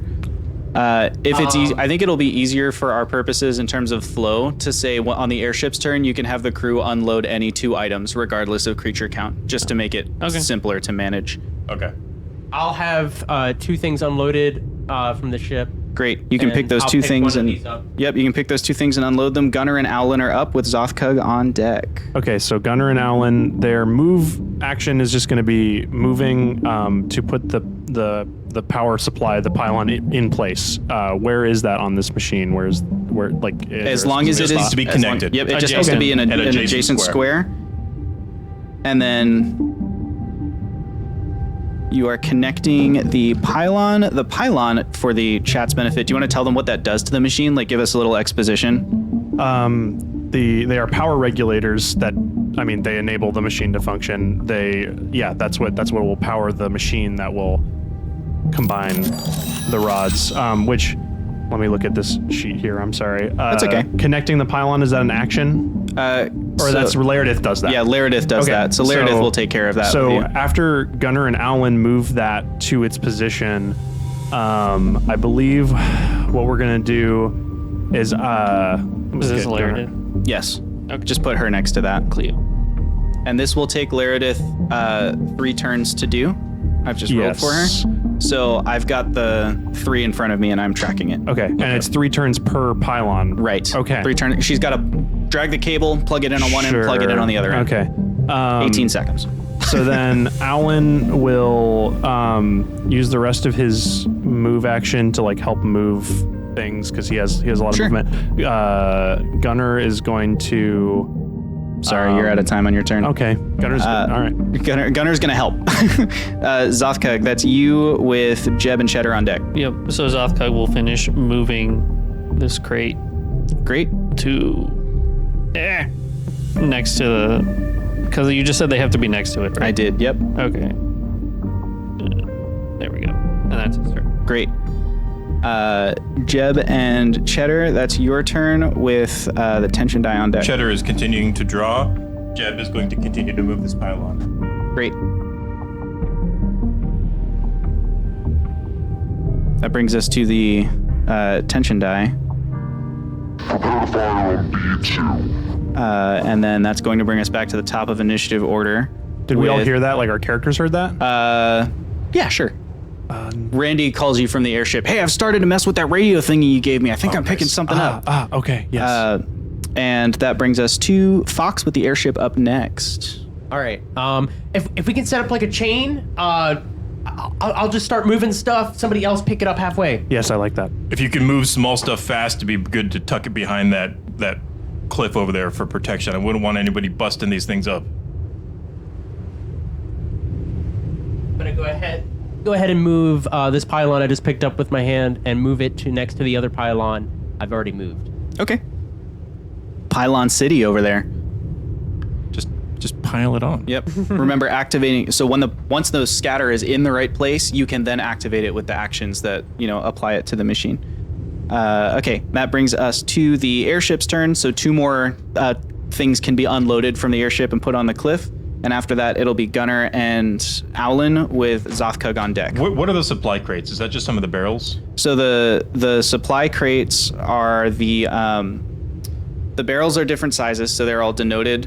The big crates, those are the 2 things, like the regulators that are required. Oh, okay. Yes. And Okay. everything else is just small barrels. So there's just small barrels, large barrels, and pylons. Yep. Just break everything down into those 3. Okay, and if I may ask the DM some questions on the usage of those, Hit me with them. Are the point of the small barrels, the large barrels, and the pylons? Are they required to do a lot of these improving the machine actions? Yeah, Is that so the point? under each one is what Okay. you use that supply for. I see. I'm sorry. So I didn't small barrels understand can the be way used to that achieve worked. 3 things. Sorry, Okay. chat. This is the danger of homebrewing mini This is games. the Is first- sometimes the clarity is not always there. Yeah, So first couple rounds. We'll get Yeah. this. we'll get in our flow here, chat. Okay. Cool. B Street says yes. Fire brigade. Yeah. Fire brigading. I'm going to start over your minute for the what you want to unload off the airship, and then Gunnar Cool. and Alan. Gunnar and Alan will both take a small. Okay. Yeah. The small stuff. Like I'd move that stuff there and look at him moving. I'm starting to see it now. Moving even. Look at that And Schmoovin'. what I intend to do with future turns is Alan is going to start trying to use like artificer type improvements on here as the supplies get moved in, and then Gunnar's going to keep moving things. Yeah, that's fine by me. So can Alan start doing one of those improvement things once a thing gets there, or does he have to wait until next Once turn? the item is in place, Alan can do it. So if it happens before his turn in initiative order, or if he moves it there, he can do it this round. Okay, then Alan is going to start. He's going to do enhance shielding. So DC 18 artificer tools. Great. And describe, flavor it once you know if he pulls it Yeah. off or not. Let's see here. I like rolling die. Nat 20. Nat 20, Alan. Dice That cam crits in my for ya. presence. Alan. So yeah, Alan will he grabbed this barrel from off the ground, brings it over, and then immediately starts pulling contents out of the barrel. I assume their barrel's full of stuff. Yeah, their barrel's full of stuff, so he's pulling things out to use. He's pulling out these armor shielding plates, and just immediately pulling tools out of his tool belt, screwing them into place, and with the nat 20, it doesn't even have to test whether it fits into a certain spot. He just immediately sees it and knows this goes here, this goes here, this goes here. Alan attaching some stuff onto the onto the machine there, which is going to bring us to Zothkug with Jeb and Cheddar on deck. Zothkug is gonna pick up. What are these called? These are large barrels. Large barrels. Very technical term. Yeah. Okay. Then 15. Pick one up. There we go. Well, I mean, you could have used your dash to get there, then you can't dash once you're carrying it. That's Use the regular true. movement. Big brain. Yeah. Cool. And that will bring us from Zothkug's turn to Jeb and Cheddar. I assume Cheddar is still drawing a Cheddar's still circle. scribbling. I can't see. Alan, is that close enough to connect it there? That pylon, The yellow one? The yellow one? Yeah, so it's just like a high power thing in the middle.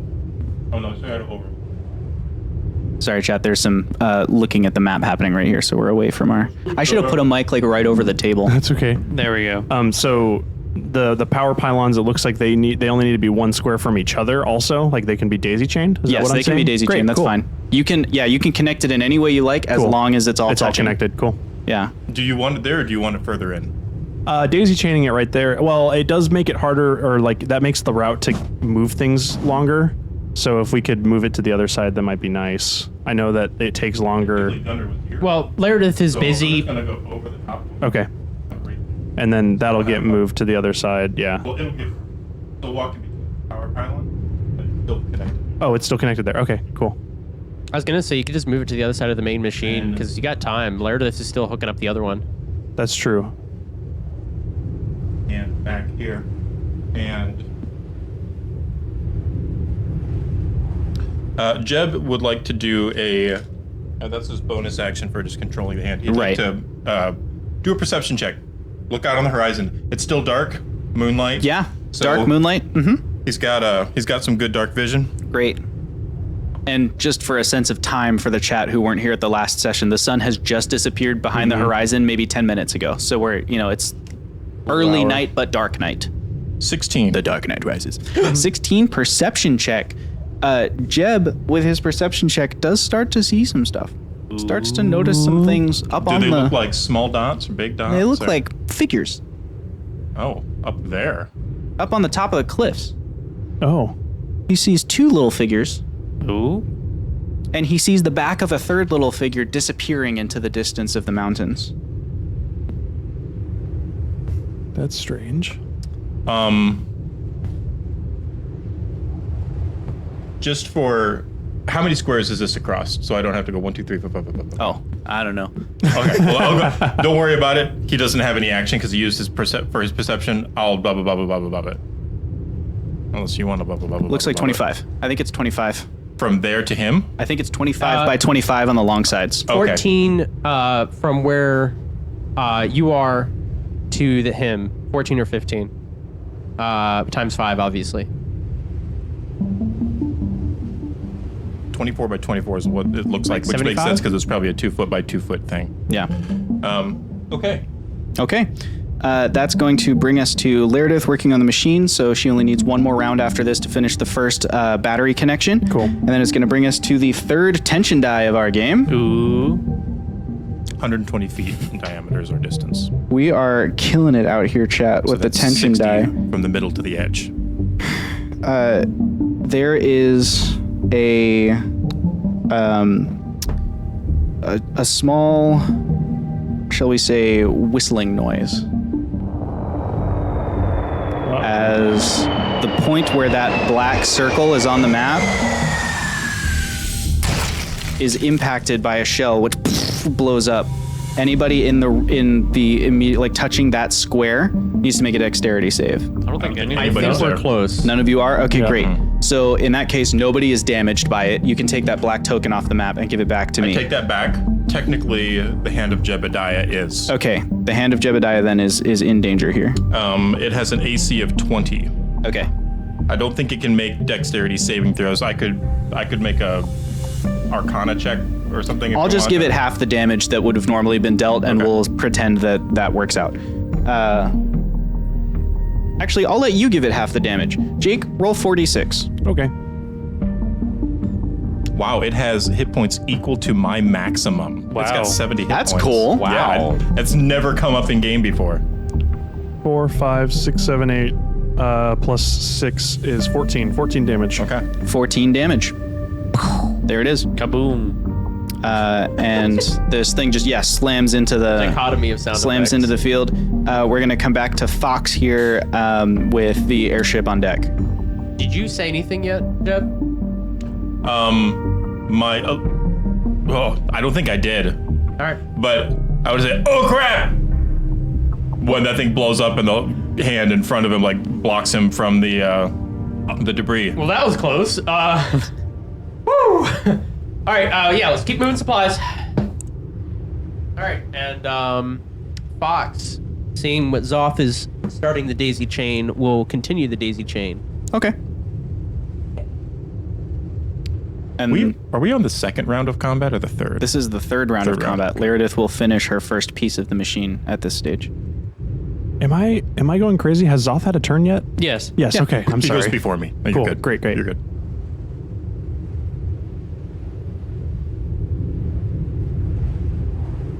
Mini moving. There we go. I went ahead, Moving the used my minigame. movement action to go up there, and then I dashed I'm a mover. to a come shaker. back. Great. That's great. And that brings us to the next turn, which is the airship. You can pick any 2 pieces of terrain to unload from the airship. The gunner and Owlin are on deck. And then after them, it'll be Zoth and Jeb. You've got a minute to figure out what you want to unload from the airship if you care. We might need to pull pylons. We've got 2 down right now. Yeah, but they're really useful. You want to get another 2? Unless... It's because we got large barrels, right? Yeah. Yeah. You got 2 large barrels. We have. Let's get some small Yeah, small barrels. Alan wants to make Increase the some shielding. repair kits. Okay. Yeah. So let's grab these guys. Okay.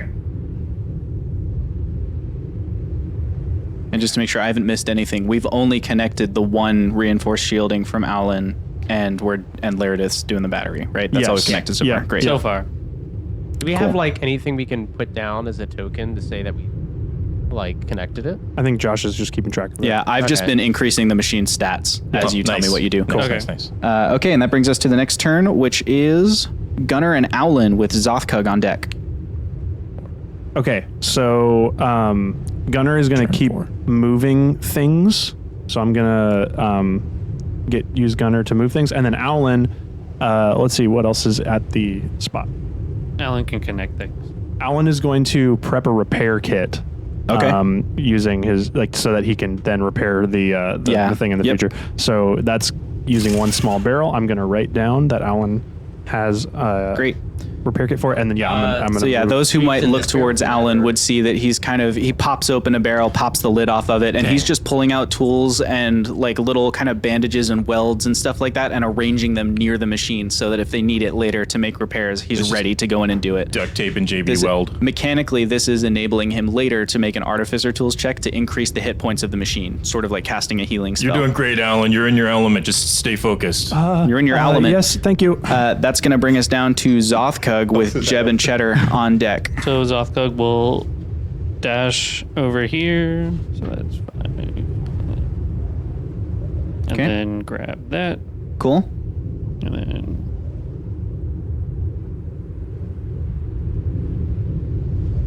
And then drop that right there. Cool. And that's his turn. Okay. Jeb and Cheddar, it is your turn, and the tension die are on deck. All right. Jeb is going to.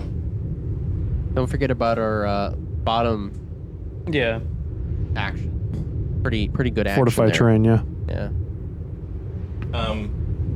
Jeb is going to cast Firebolt. Okay. Dang it. Classic Jeb. Jeb's not even targeting anyone. It's just like, I just like casting Fireball. Fireball. Yeah, Firebolt on the one with the spear up. Awesome. I missed a boon from chat. Oh. Thanks for reminding me, chat. Uh-oh. Sorry. There's a lot of details What I'm boon managing. did we get? I'm going to find out. I got to roll. Rolling the boon. Yeah, that's the way.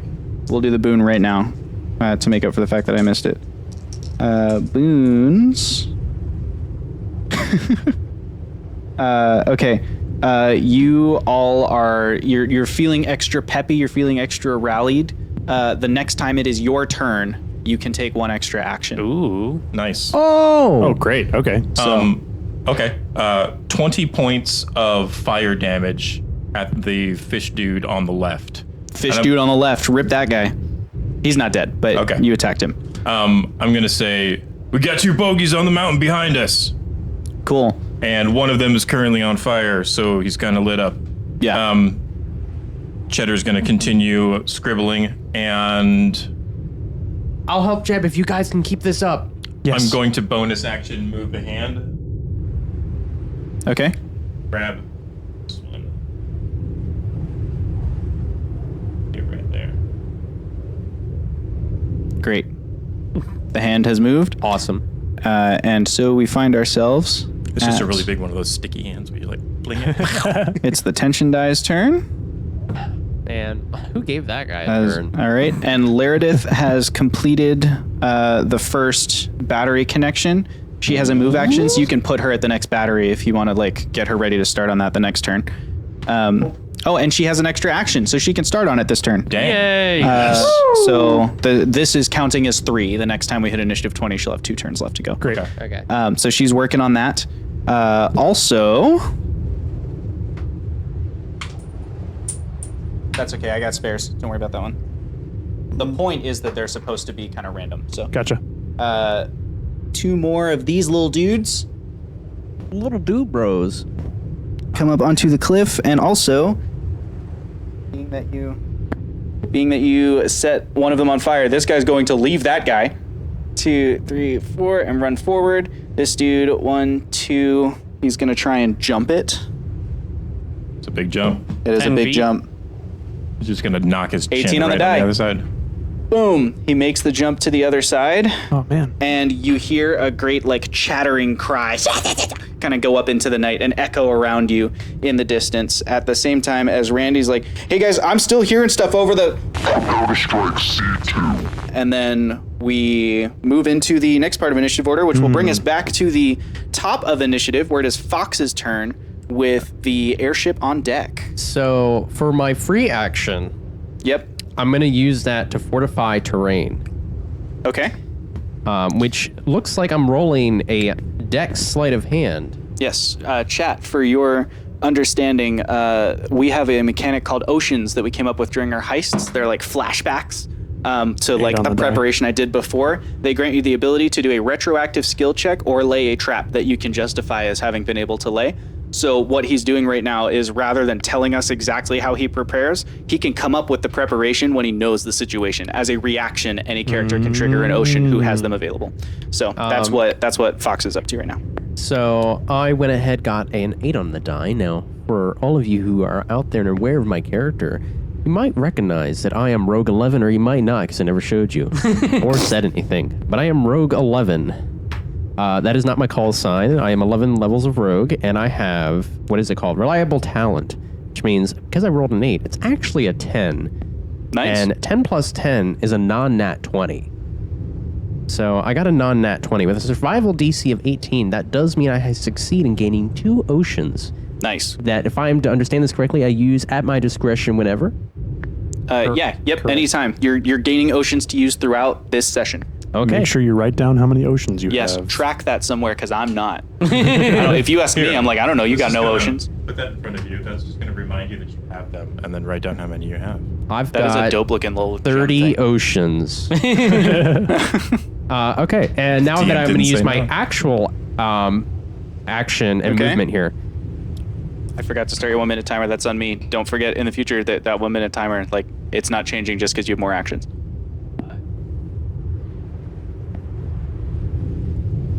Looks like we're seeing a bonus action movement across the field of battle here. That is correct.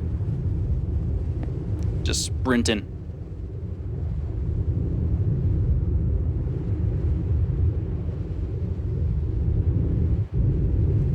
Okay. Actually, 45. That's 15. I'm going to dip behind this rock. I'm going to dip behind this rock, and I'm Okay. going to use my glamour armor and my changeling abilities to camouflage into the color of the stone surrounding me and attempt a stealth check as I finish my movement. Yeah, roll that with advantage. That's cool. And that is the end of Fox's turn. Obviously, we're going to wait to resolve this roll, but then it is the airship's turn. So if the rest of you want to think about what you want to unload next, you can be. That also puts Gunner and Alan on deck. We want the small 16 ones. on the die, 31 total. 31 stealth. Sure, small ones, yeah. Rogues, am I right? Rogues. Coat rogues. Rogues. All right, so So it's the airship's turn now. which we just moved 2 small barrels off. Perfect. So then that brings us to Gunner and Alan's Okay. turn. So Alan is going to use his move to bring another pylon over to where he's at, and then he's going to use one of his actions to that yellow one. He's going to use one of his actions to tune the machine. So Yeah, that's he is. making an Artificer Tools check to increase the efficiency of the machine by 1 category. My DC is 22. I have a +9. 13 plus 9 is exactly 22. Nice. So there you go. That is one of his Efficiency actions. has been increased to +2. Great. And then let me look at It's what off he your has on around deck, him. by the way. The other pylon has not been messed with unless he did it last turn. Technically, I have to retroactively think that first pylon was used because that's actually what I used to make the Then you move the other enhanced pylon. Yeah. Gunner is going to keep moving stuff. Great. Okay. You got that in just in time as your turn comes to a close here. That brings us to Zothkug with Jeb and Cheddar on deck. Zothkug will continue to move. So he'll drop that there. And pick this You one street, up. we see you leaving. We'll see you when you get back. Drop it there. And that's Zoth's turn. Excellent. Zoth finishes his turn, bringing us to Jeb and Cheddar. Okay. And puts the tension die on deck. Should we give the avatars orders? No, we should just burn him up. And Jeb is going to plop Big Boy down on the ground, hit the butt into the stone and dirt, and a fireball is going to go right in the center over there and get all three of those guys.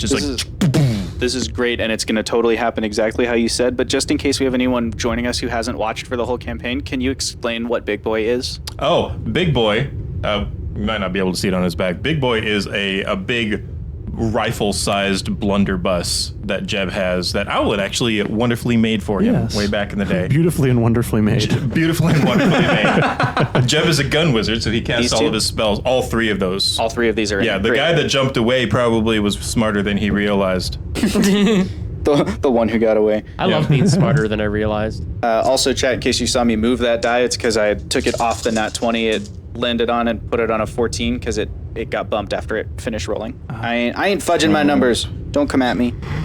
21 points of fire damage. What's the save for half damage on that? That's going to be 17. 17? Dex. Okay, they do fail the dex save, so that's 21 points of fire damage to each of them. Nice. A collective total of 61 go. points of fire or 63 points of fire Kaboom. damage dealt to them. Nice. here. And as you do that, this one who was kind of like circumstantial and near the other guy, he is dead in that attack. The other ones aren't dead? No, the other ones are not dead yet. Wow. Great. Jeb is putting out fires by turning on fires, shall we say.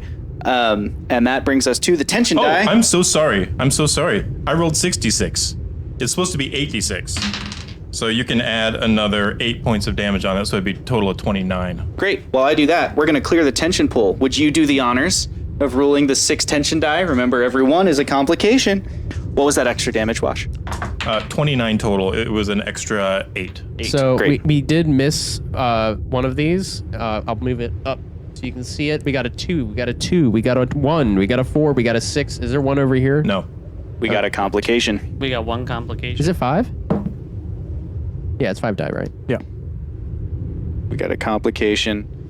Why have to go and make things so complicated? Nice.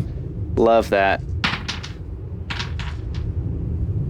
You hear a sound echo across the distant mountains. Don't like that. And great. that brings us to Lerodith's turn. Lerodith achieves another round on the batteries, so only 2 rounds left for her to... Well, this would be your second one. Yeah, this is her second. I have a DM question that's super duper important. Sure, hit me with it.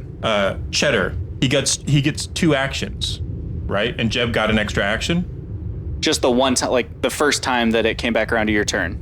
Right, so that would have been this turn, right? Because Lerodith just did this Yeah. round.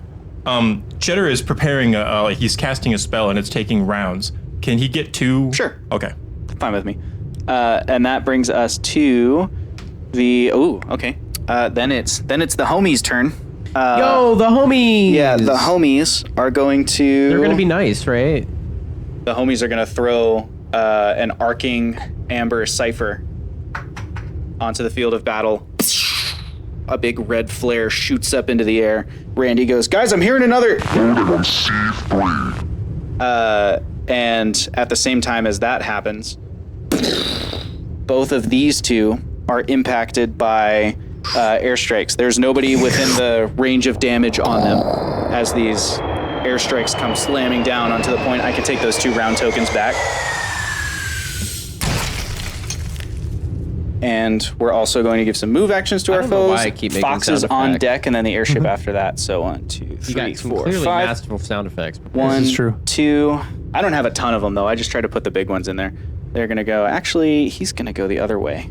1, 2, 3 after the Smart. fireball. So they're gonna move like that, and then this guy, 1, 2, and he's going to percept to see if he can spot Fox after that stealth check, which of course he can't. Must have been the wind. What was that noise?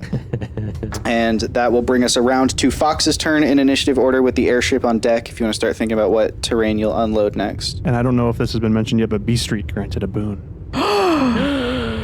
Yeah, I might need... That's just too many tabs for me. I might need you guys to be on... Maybe I could put Chris on Boon Patrol. Boon Boon Patrol. Patrol? Thank you. Boon Patrol. Boon Patrol. Let's roll that boon from B Street. We're gonna get better at this, chat.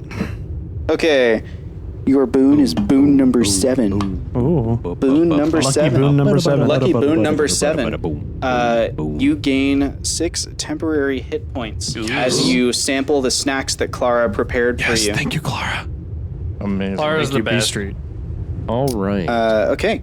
And that brings us around to Fox's turn. The airship is on deck, followed by Gunner, since the airship's been pretty quick recently. Is there anything specific we want, guys? Off the airship? Yeah. Pylons. Pylons would be great. Okay, they're on your side. Yep. You must construct additional pylons. I'm going to use my bracelet.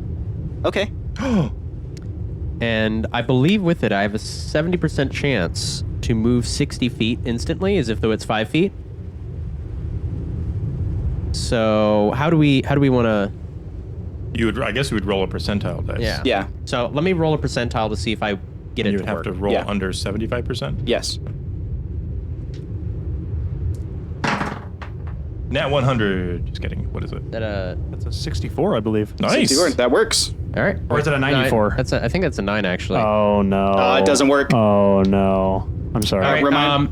Remind me of the consequence if it doesn't work. I didn't write it down. Okay, I think it just, well then for our purposes it just fails. I'm not going to hold up the game. So Okay. you try and reach through, your hand like kind of smacks into a dimensional wall and it like, you feel a tightness constricting on your arm a little bit. Take 3 points of damage for force damage as the dimensional rift, when it doesn't work right, it kind of bites back a little bit, you know? Sure, that's fair. I'm going to instead then take my time to move. How much movement to climb? To climb, unless you have the rogue ability that lets you climb at normal speed, it's half move speed. I'm not thief. Okay. So Then yeah. I won't make you roll a check because let's talk about Fox's deck sometime.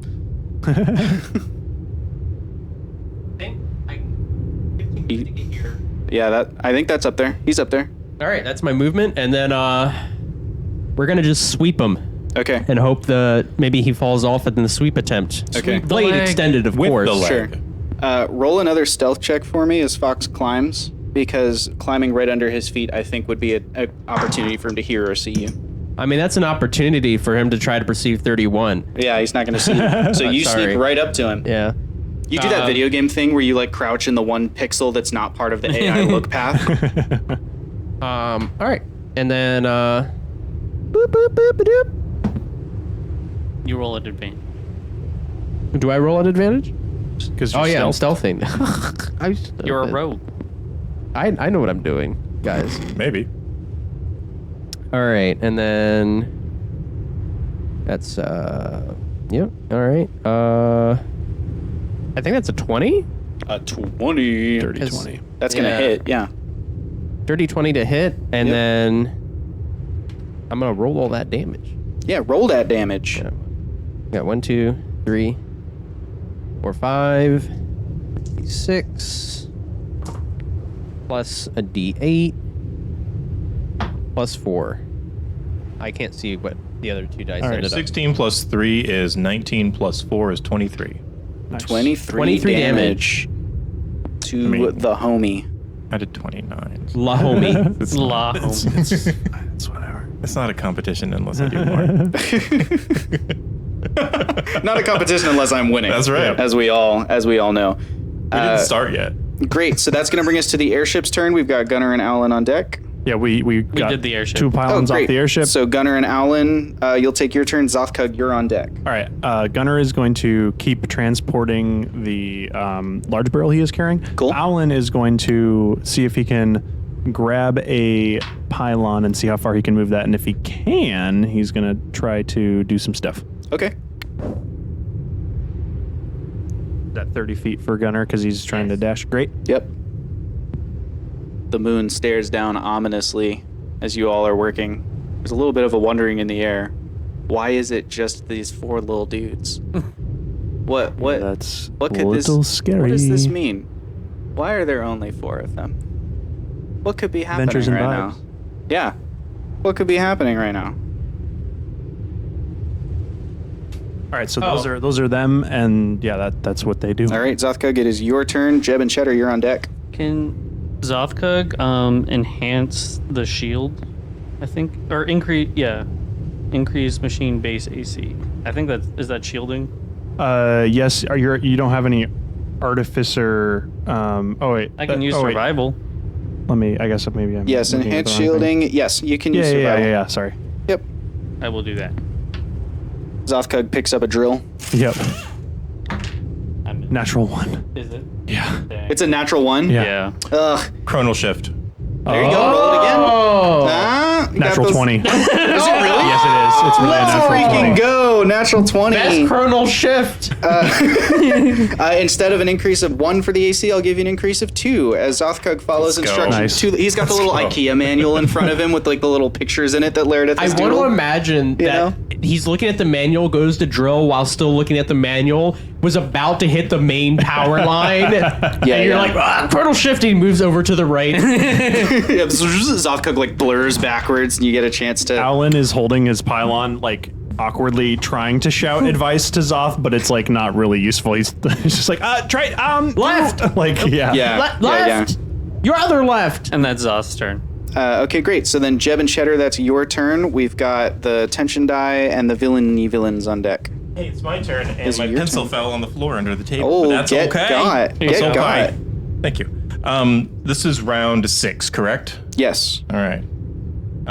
Jeb is going to do a firebolt, so he's just like slinging, boom, and then lobbing the big one, boom. And this guy's just like running out. He's just boom. Yeah. On that guy there. We're so stealthy, Okay. guys. Yep, this front little monster for those of you Yep, viewing that's who didn't see a Watchpoint. 21 to hit, 21 hits.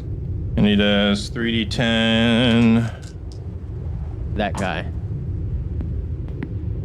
That is 20 damage of fire. Nice. Hey, that's a To lot him. of damage.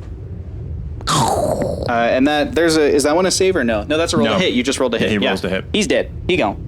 And then he's going to bonus action get the hand to go 5, 10. Drop this supply crate. Nice. So the hand of Cole, this big stone hand, picks up a supply crate and just deposits it almost like a crane, like comes over top of where the kind of work site is and deposits the crate right there in place. This is actually the hand of Jebediah, so it's like floating too. It's just like, okay. Little floaty flying through hand. the- yeah, little flying through the floaty air. hand. And then Cheddar is he's almost done. He's maybe got like, I don't know, 3 or 4 more rounds of scribbling this circle on the ground. Got it. We roll a fresh tension die. Lerodith completes the second battery, so now you are able to turn on the machine whenever you're ready. That it's connected. You know, the Okay. machine is ready. Except obviously when you turn it on, you can't keep adding to it. Sure. So, Okay. so she kind of yells out, "Okay, the machine is this piece is ready. Whenever you're ready to turn it on, just let me know." And she kind of turns around to start talking to Garlel and them about like how to do the ritual Okay. once the machine is running.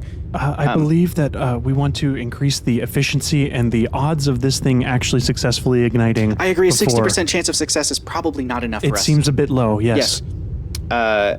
And as she is saying that, we can take that token off the board, and Chris, you want to put something on the board, maybe? I gave you the wrong menu before. Chris, you should just sit down. Yeah. Just stay over there. I'll take this. Chris How's can put those something on the boons ground. going? We got some more Chris, boons in the chat? Yeah, you guys need describe, boons? describe for us what it looks like as a warlock of the Rift is summoned onto the battlefield. So very similar to Cheddar's circle, another circle appears, but instead of happy little fun runes, they're angry little emojis and such. And you see a warlock appear. He is got long, cool hair. He's got an eye patch, a sword that has red aura of energy around it, and he just like pops in through this dimensional circle. Oh no. He goes anywhere over here. Chronal shift. He ends up somewhere else. Nope. As he does that, around the circle as he appears, you see these 3 jets of stone burst up in the air as 3 shadow creatures are summoned with him. Oh, man.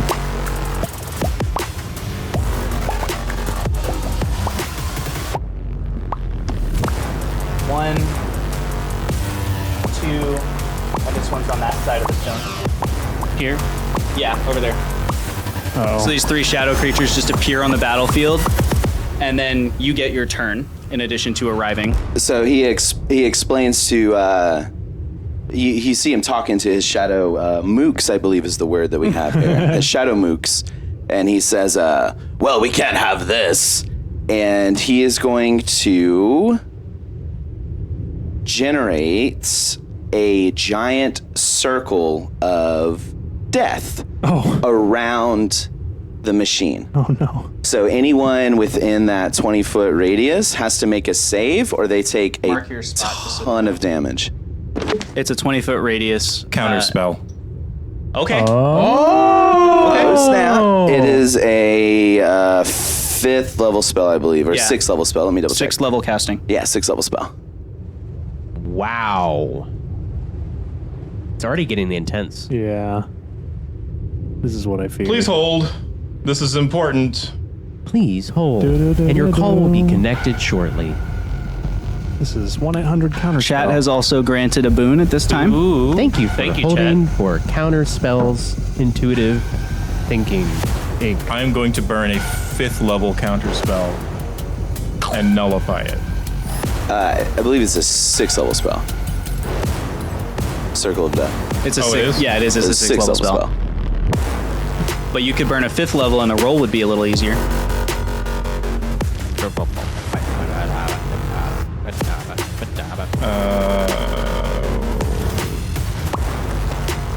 No. Yeah. I'll burn a 5th level spell It's on actually a that. 60-foot radius. Oh, jeez. No, I'll burn a 6th level. Great. 6th level counter spell. Boom. So the warlock kind of raises his hand and points. These runes begin appearing on the ground, and Jeb whirls around from where he's been fighting at the cliff. And how So do you what Jeb counter does, spell? as you see like the spell launch out from him to this area, almost like a fishing line, like a harpoon out of Jeb's gun, it goes and latches onto it, and he swings it around and just kind of sucks it inside, and it's just with this puff of That is smoke so cool. That is awesome. inside out from the. That is muzzle. amazing. Nice spell you got there. The warlock's gonna tap his sword like on the ground and be like, "Huh, this thing must not be on." Immediately following that, the 3 shadow creatures charge forwards. Each of them is going to move 30 feet or to the closest creature. So Jeb and Cheddar, you are in trouble. This one's going to run towards Gunner, Oh, boy. 30 feet towards Gunner. And this one that's up on the cliffs is going to start the sprint to go and get to Fox. So it's going to take 30 feet. Oh, he can see me? 2, 3, 4, 5. Oh, can he see him? 30 feet. He can see him. Yeah, Fox revealed himself by attacking. Yep. So those 3 run, and one of them gets to Jeb and Cheddar. It looks like he's attacking Cheddar, maybe. Is that Cheddar's drawn the circle on the ground? He's going to roll to hit. And he rolled pretty good. What did he roll? He rolled a 17 on the die. That's Chronal shift. Chronal shift. He'll do it again. He rolled a 3 on the die. Nice. He rolled a 3 on the die. Plus 7 to hit is 10 to hit. AC for Cheddar? 12. 12. He Let's attacks, go. and Cheddar Now- Yeah? I would like to make it known that you only get 1 reaction per turn. Okay. And Jeb already used his reaction to cast Counterspell. So that was Cheddar's Cheddar chronal did shift. the Chronal Shift. Nice. Nice. Nice. Nice. Noise. Okay. Hang on. New things are in the initiative order. I have to figure out who's next. Lerodith. Lerodith completes... No, she doesn't complete that. She's available. Yeah. So She's she's already talking to the completed avatars. everything, They're yeah. working out their plan for the next bit. That brings us to the top of initiative order, which is Fox. He'll be followed by the airship. Fox, your 60 seconds begin now. Okay. Shoot. I'm gonna do some measuring. Measuring. Using a mechanical pencil to do the measurement. Very handy.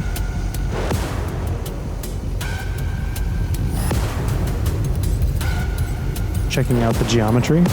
Figuring out what the best You can see the map Angle is. symbols coming out of Cleo's eyes. I don't know what these little guys do. Is it worth me going after the warlock or finishing off the guy in front of me? finish off the guy in I'm front gonna of finish you. off the guy in front of me with a. It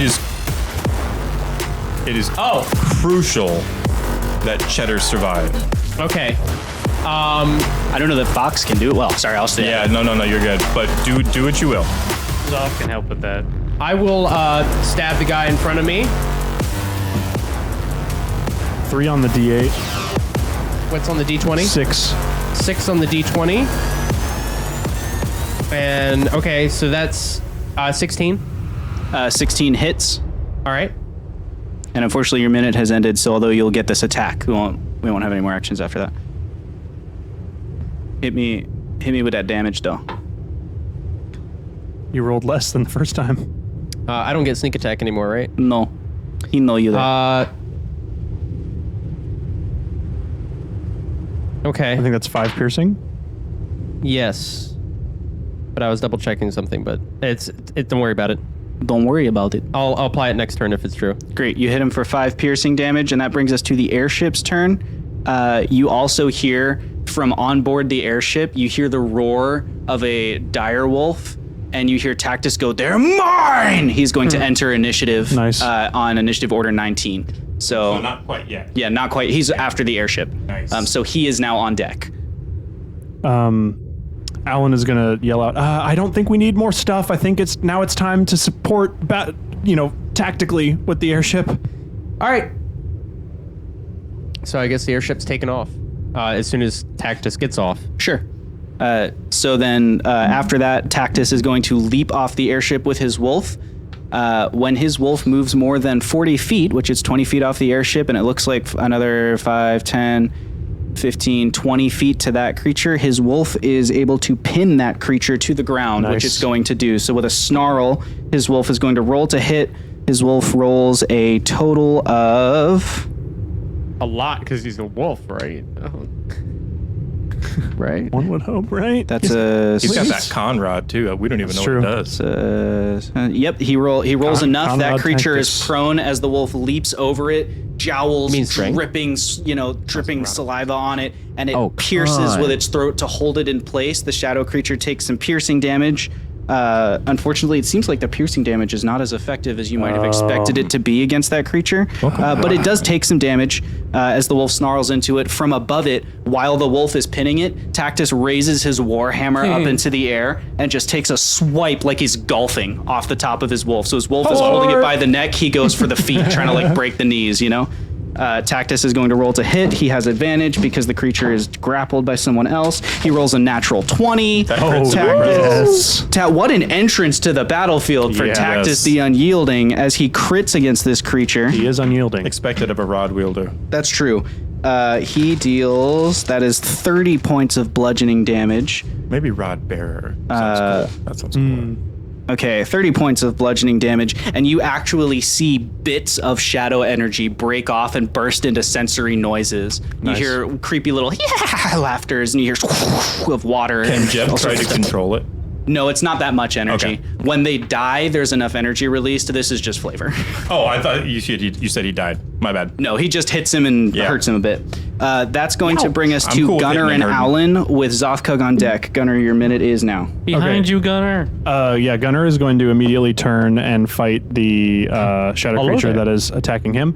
Alan is going to start going after the warlock. Great. So that I'm going to start moving them to do those, and I'll describe my attacks once I get there. Great. Alan is headed that way.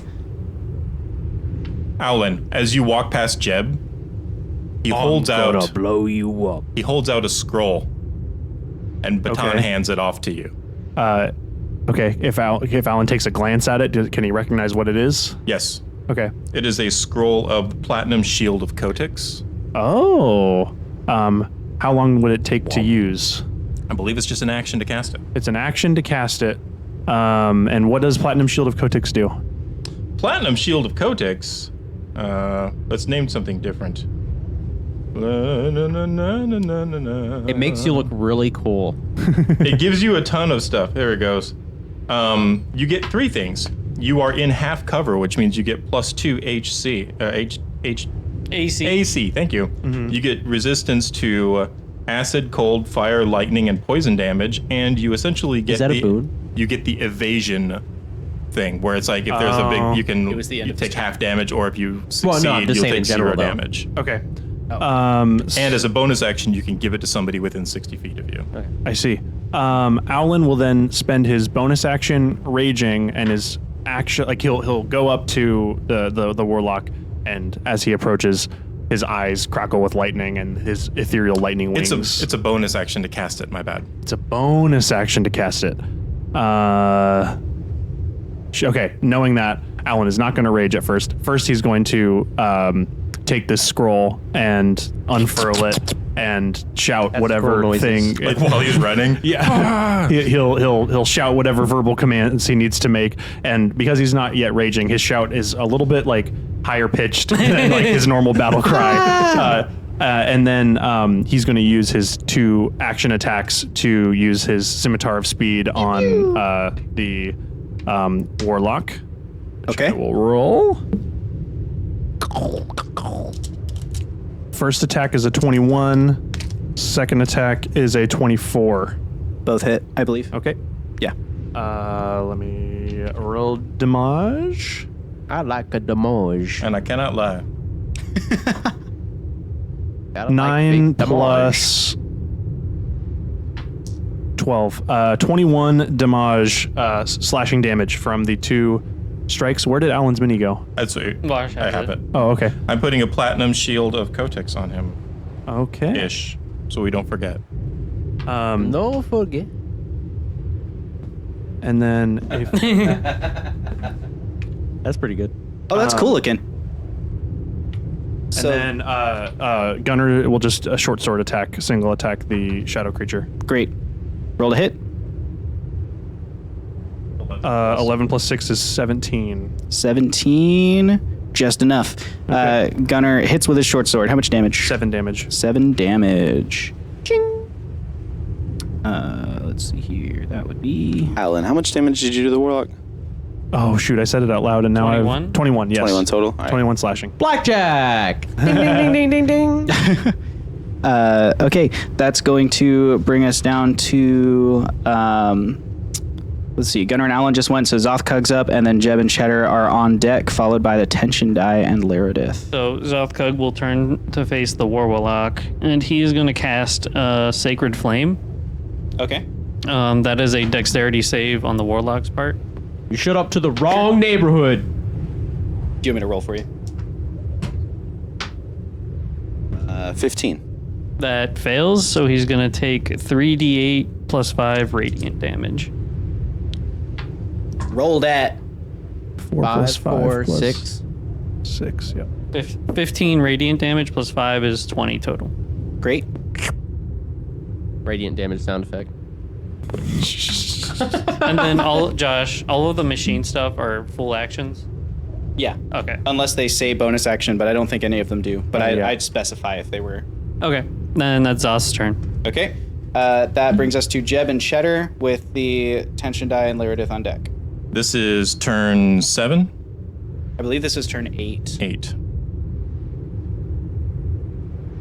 Okay. Jeb is going to, as he hands off the scroll to Owlin, he's going to spin around, reach out with his hand, grab the hand of Jeb's grabbing his hand of Jebediah as he reaches around with his hand. and is just going to swing it around 5, 10, 15. Oh, he's throwing it like a 30. slap. He's whooshing And- across the battlefield with it. And he is going to use forceful, not grasping, no, forceful hand. He needs to make an athletics check. And this guy, he's going to try and just shove him off of the cliff. Okay. So an athletics check contested. Yep. An athletics check contested by. This is the pinned one, right? Yes. Okay. Great. So he's going to roll it with disadvantage, and he. It's a good thing you rolled with disadvantage. He nat 20, then he nat 1. So that's a nat 1 on his save. You win. So I can push him up to 5 feet, plus a number of feet equal to 5 times my spellcasting modifier. Well, that's going to be more than 10, right? Way more. Yeah. It's only 10 between there. Yeah, and so she's just gonna boom and just like throw him off the edge. Tactus looks over at you and he goes, "I wasn't done with that one." There's another one over there. Oh, fair enough. And it's, he pulls on the reins or whatever of his wolf and kind of snarls a little bit. Cheddar is still working on his spell, I assume. Cheddar is still working on his spell. Great. This is round 8. It looks like he's going to complete it next round. Okay, I've rolled the tension die, so that part's done and dealt with. Lerodith is going to turn over to you guys and just be like, do we want to try and switch this thing on? Things seem like they're heating up out here. If I could, if Alan looks at this warlock, does this warlock look bloodied at all? I assume not close. No, he does not look. He does not look bloodied at this stage. Gunnar will say, "All right, let me finish this guy over here, and then I might be able to lend a little hand before we start it." That's fine by me. Yeah. All right. Okay. Let me just finish this guy. It's fine. Yeah. let me just do this. Gunnar's got like a manual spread out in front of him. Okay, so that's going to end Lerodith's turn. She's going to take a position by the machine itself, so she's ready when you say go. So just put her over by those stones, basically. She'll kind of tuck in there. And she's got, her notes and stuff spread out. You also see that she has taken a really large chisel that kind of glows a little bit, and she has impaled it into the ground next to the machine. That is going to bring us from her turn to the shadow creatures, who will be followed by Lieutenant of the Aboleths on deck. So the shadow creatures are going to, the one that's fighting Gunnar is going to attack Gunnar, as it turns out. I know that's a big shock to you, but it's going to roll to hit Gunnar as it unlimbers a massive spiked chain. Oh, man. It rolled a 21 to hit. Definitely Chronal hits. shift. It's going to roll again. Wait, do I have any? This is a new round, right? I don't think so. This is the end of the round. They're initiative order 2. Sorry. So then it hits. So it's going to hit you with its spiked chain. Roll a d6 for me. 4. You are grappled by the chain, and it yanks Gunnar to the ground. So he just finds himself prone, basically, and thrown on the ground. He also takes 10 piercing damage and 6 bludgeoning damage from being thrown to the ground. Gunnar, from the ground, is like, actually, go ahead and start it whenever you want. The next shadow creature is dead, and the third shadow creature is running for Fox. 10, 15, 20, 25, 30. Bonus action shadow step. It's going to sneak attack Fox because he's engaged with another combatant. It rolls with advantage. It rolled a 27 to hit. Ouchies. I think that doesn't hit, actually. Okay, so it hits you with its spiked chain. Roll a d6 for me. 6. You are flung from the cliff, which is a 15-foot fall. We're going to take an extra d6 of fall damage. You take 1 point of extra fall damage from your fall, on top of the 10 piercing damage that you take from the spiked chain. And you have been flung to the base of the cliffs there. That's going to bring us to the lieutenant's turn. We have Fox on deck, followed by the airship. He literally just dropped him up. At the start of the lieutenant's turn, Alan, you're going to need to make a DC 15 Wisdom saving throw. Okay. Do you want to get in on this? Oh, You want to get in on the camera, just so they can see you? Be like, hey, hit me. 13 plus, what's my wisdom 2? That is exactly a 15. All right, so nothing happens. Best words. Nothing happens. Just the best words. Best words. So he is going to actually use an action, Jebediah, to use an ability called Howling Void. Ooh. So a extraplanar rift within 60 feet of me opens. The rift is scream-filled 20-foot cube. Each creature in the area must make a DC 15 saving throw. On a failed saving throw, a creature takes psychic damage and is frightened. On a successful save, you are not frightened, but you still take a little bit of damage. So are you centering it on like? Yeah, I'm going to drop it right in the middle of the stuff again. Oh, okay. Yes. I believe just right because I had it on a bookmark instead of on my sheet, but I believe the Rod of Charisma gives advantage to those being charmed or frightened within my presence. Within a 30-foot radius of you. Okay. How many people are in the? And where'd you summon that? None of them are in the 30-foot Right in radius. the middle here is a 20-foot cube. Oh, okay. So it's going to hit. 30-foot radius, not Most of you 30-foot diameter. Yeah, but Fox is over here by the cliff. I know. Boxes here. 5. 10, 15, 20. Oh, you're right. Yeah, they're in there. There's They're in the edge probably there. some in there. Yeah, they're in there.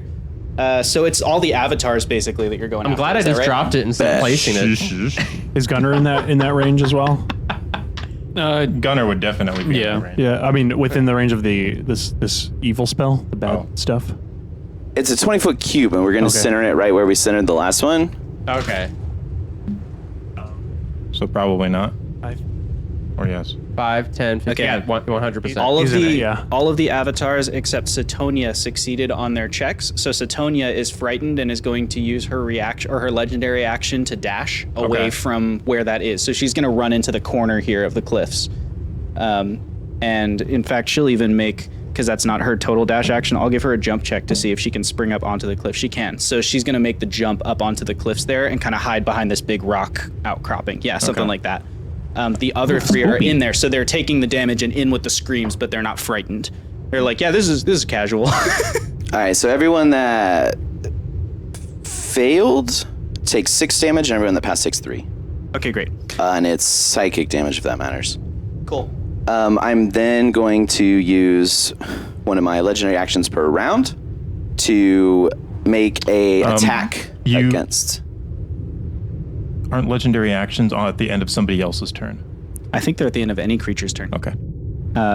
Okay, go ahead. Okay, cool. So I'm going to multi-attack Alan. Okay. Also, Gunner is also frightened, but he is restrained, so he can't go anywhere with that frightened. Yeah. Oh, the worst kind of frightened. You're just feeling spooked. So the first attack Sleep was a nat 1. paralysis. Remember, you Second attack was a nat 2. Oh. So he's not very good with his dagger, apparently.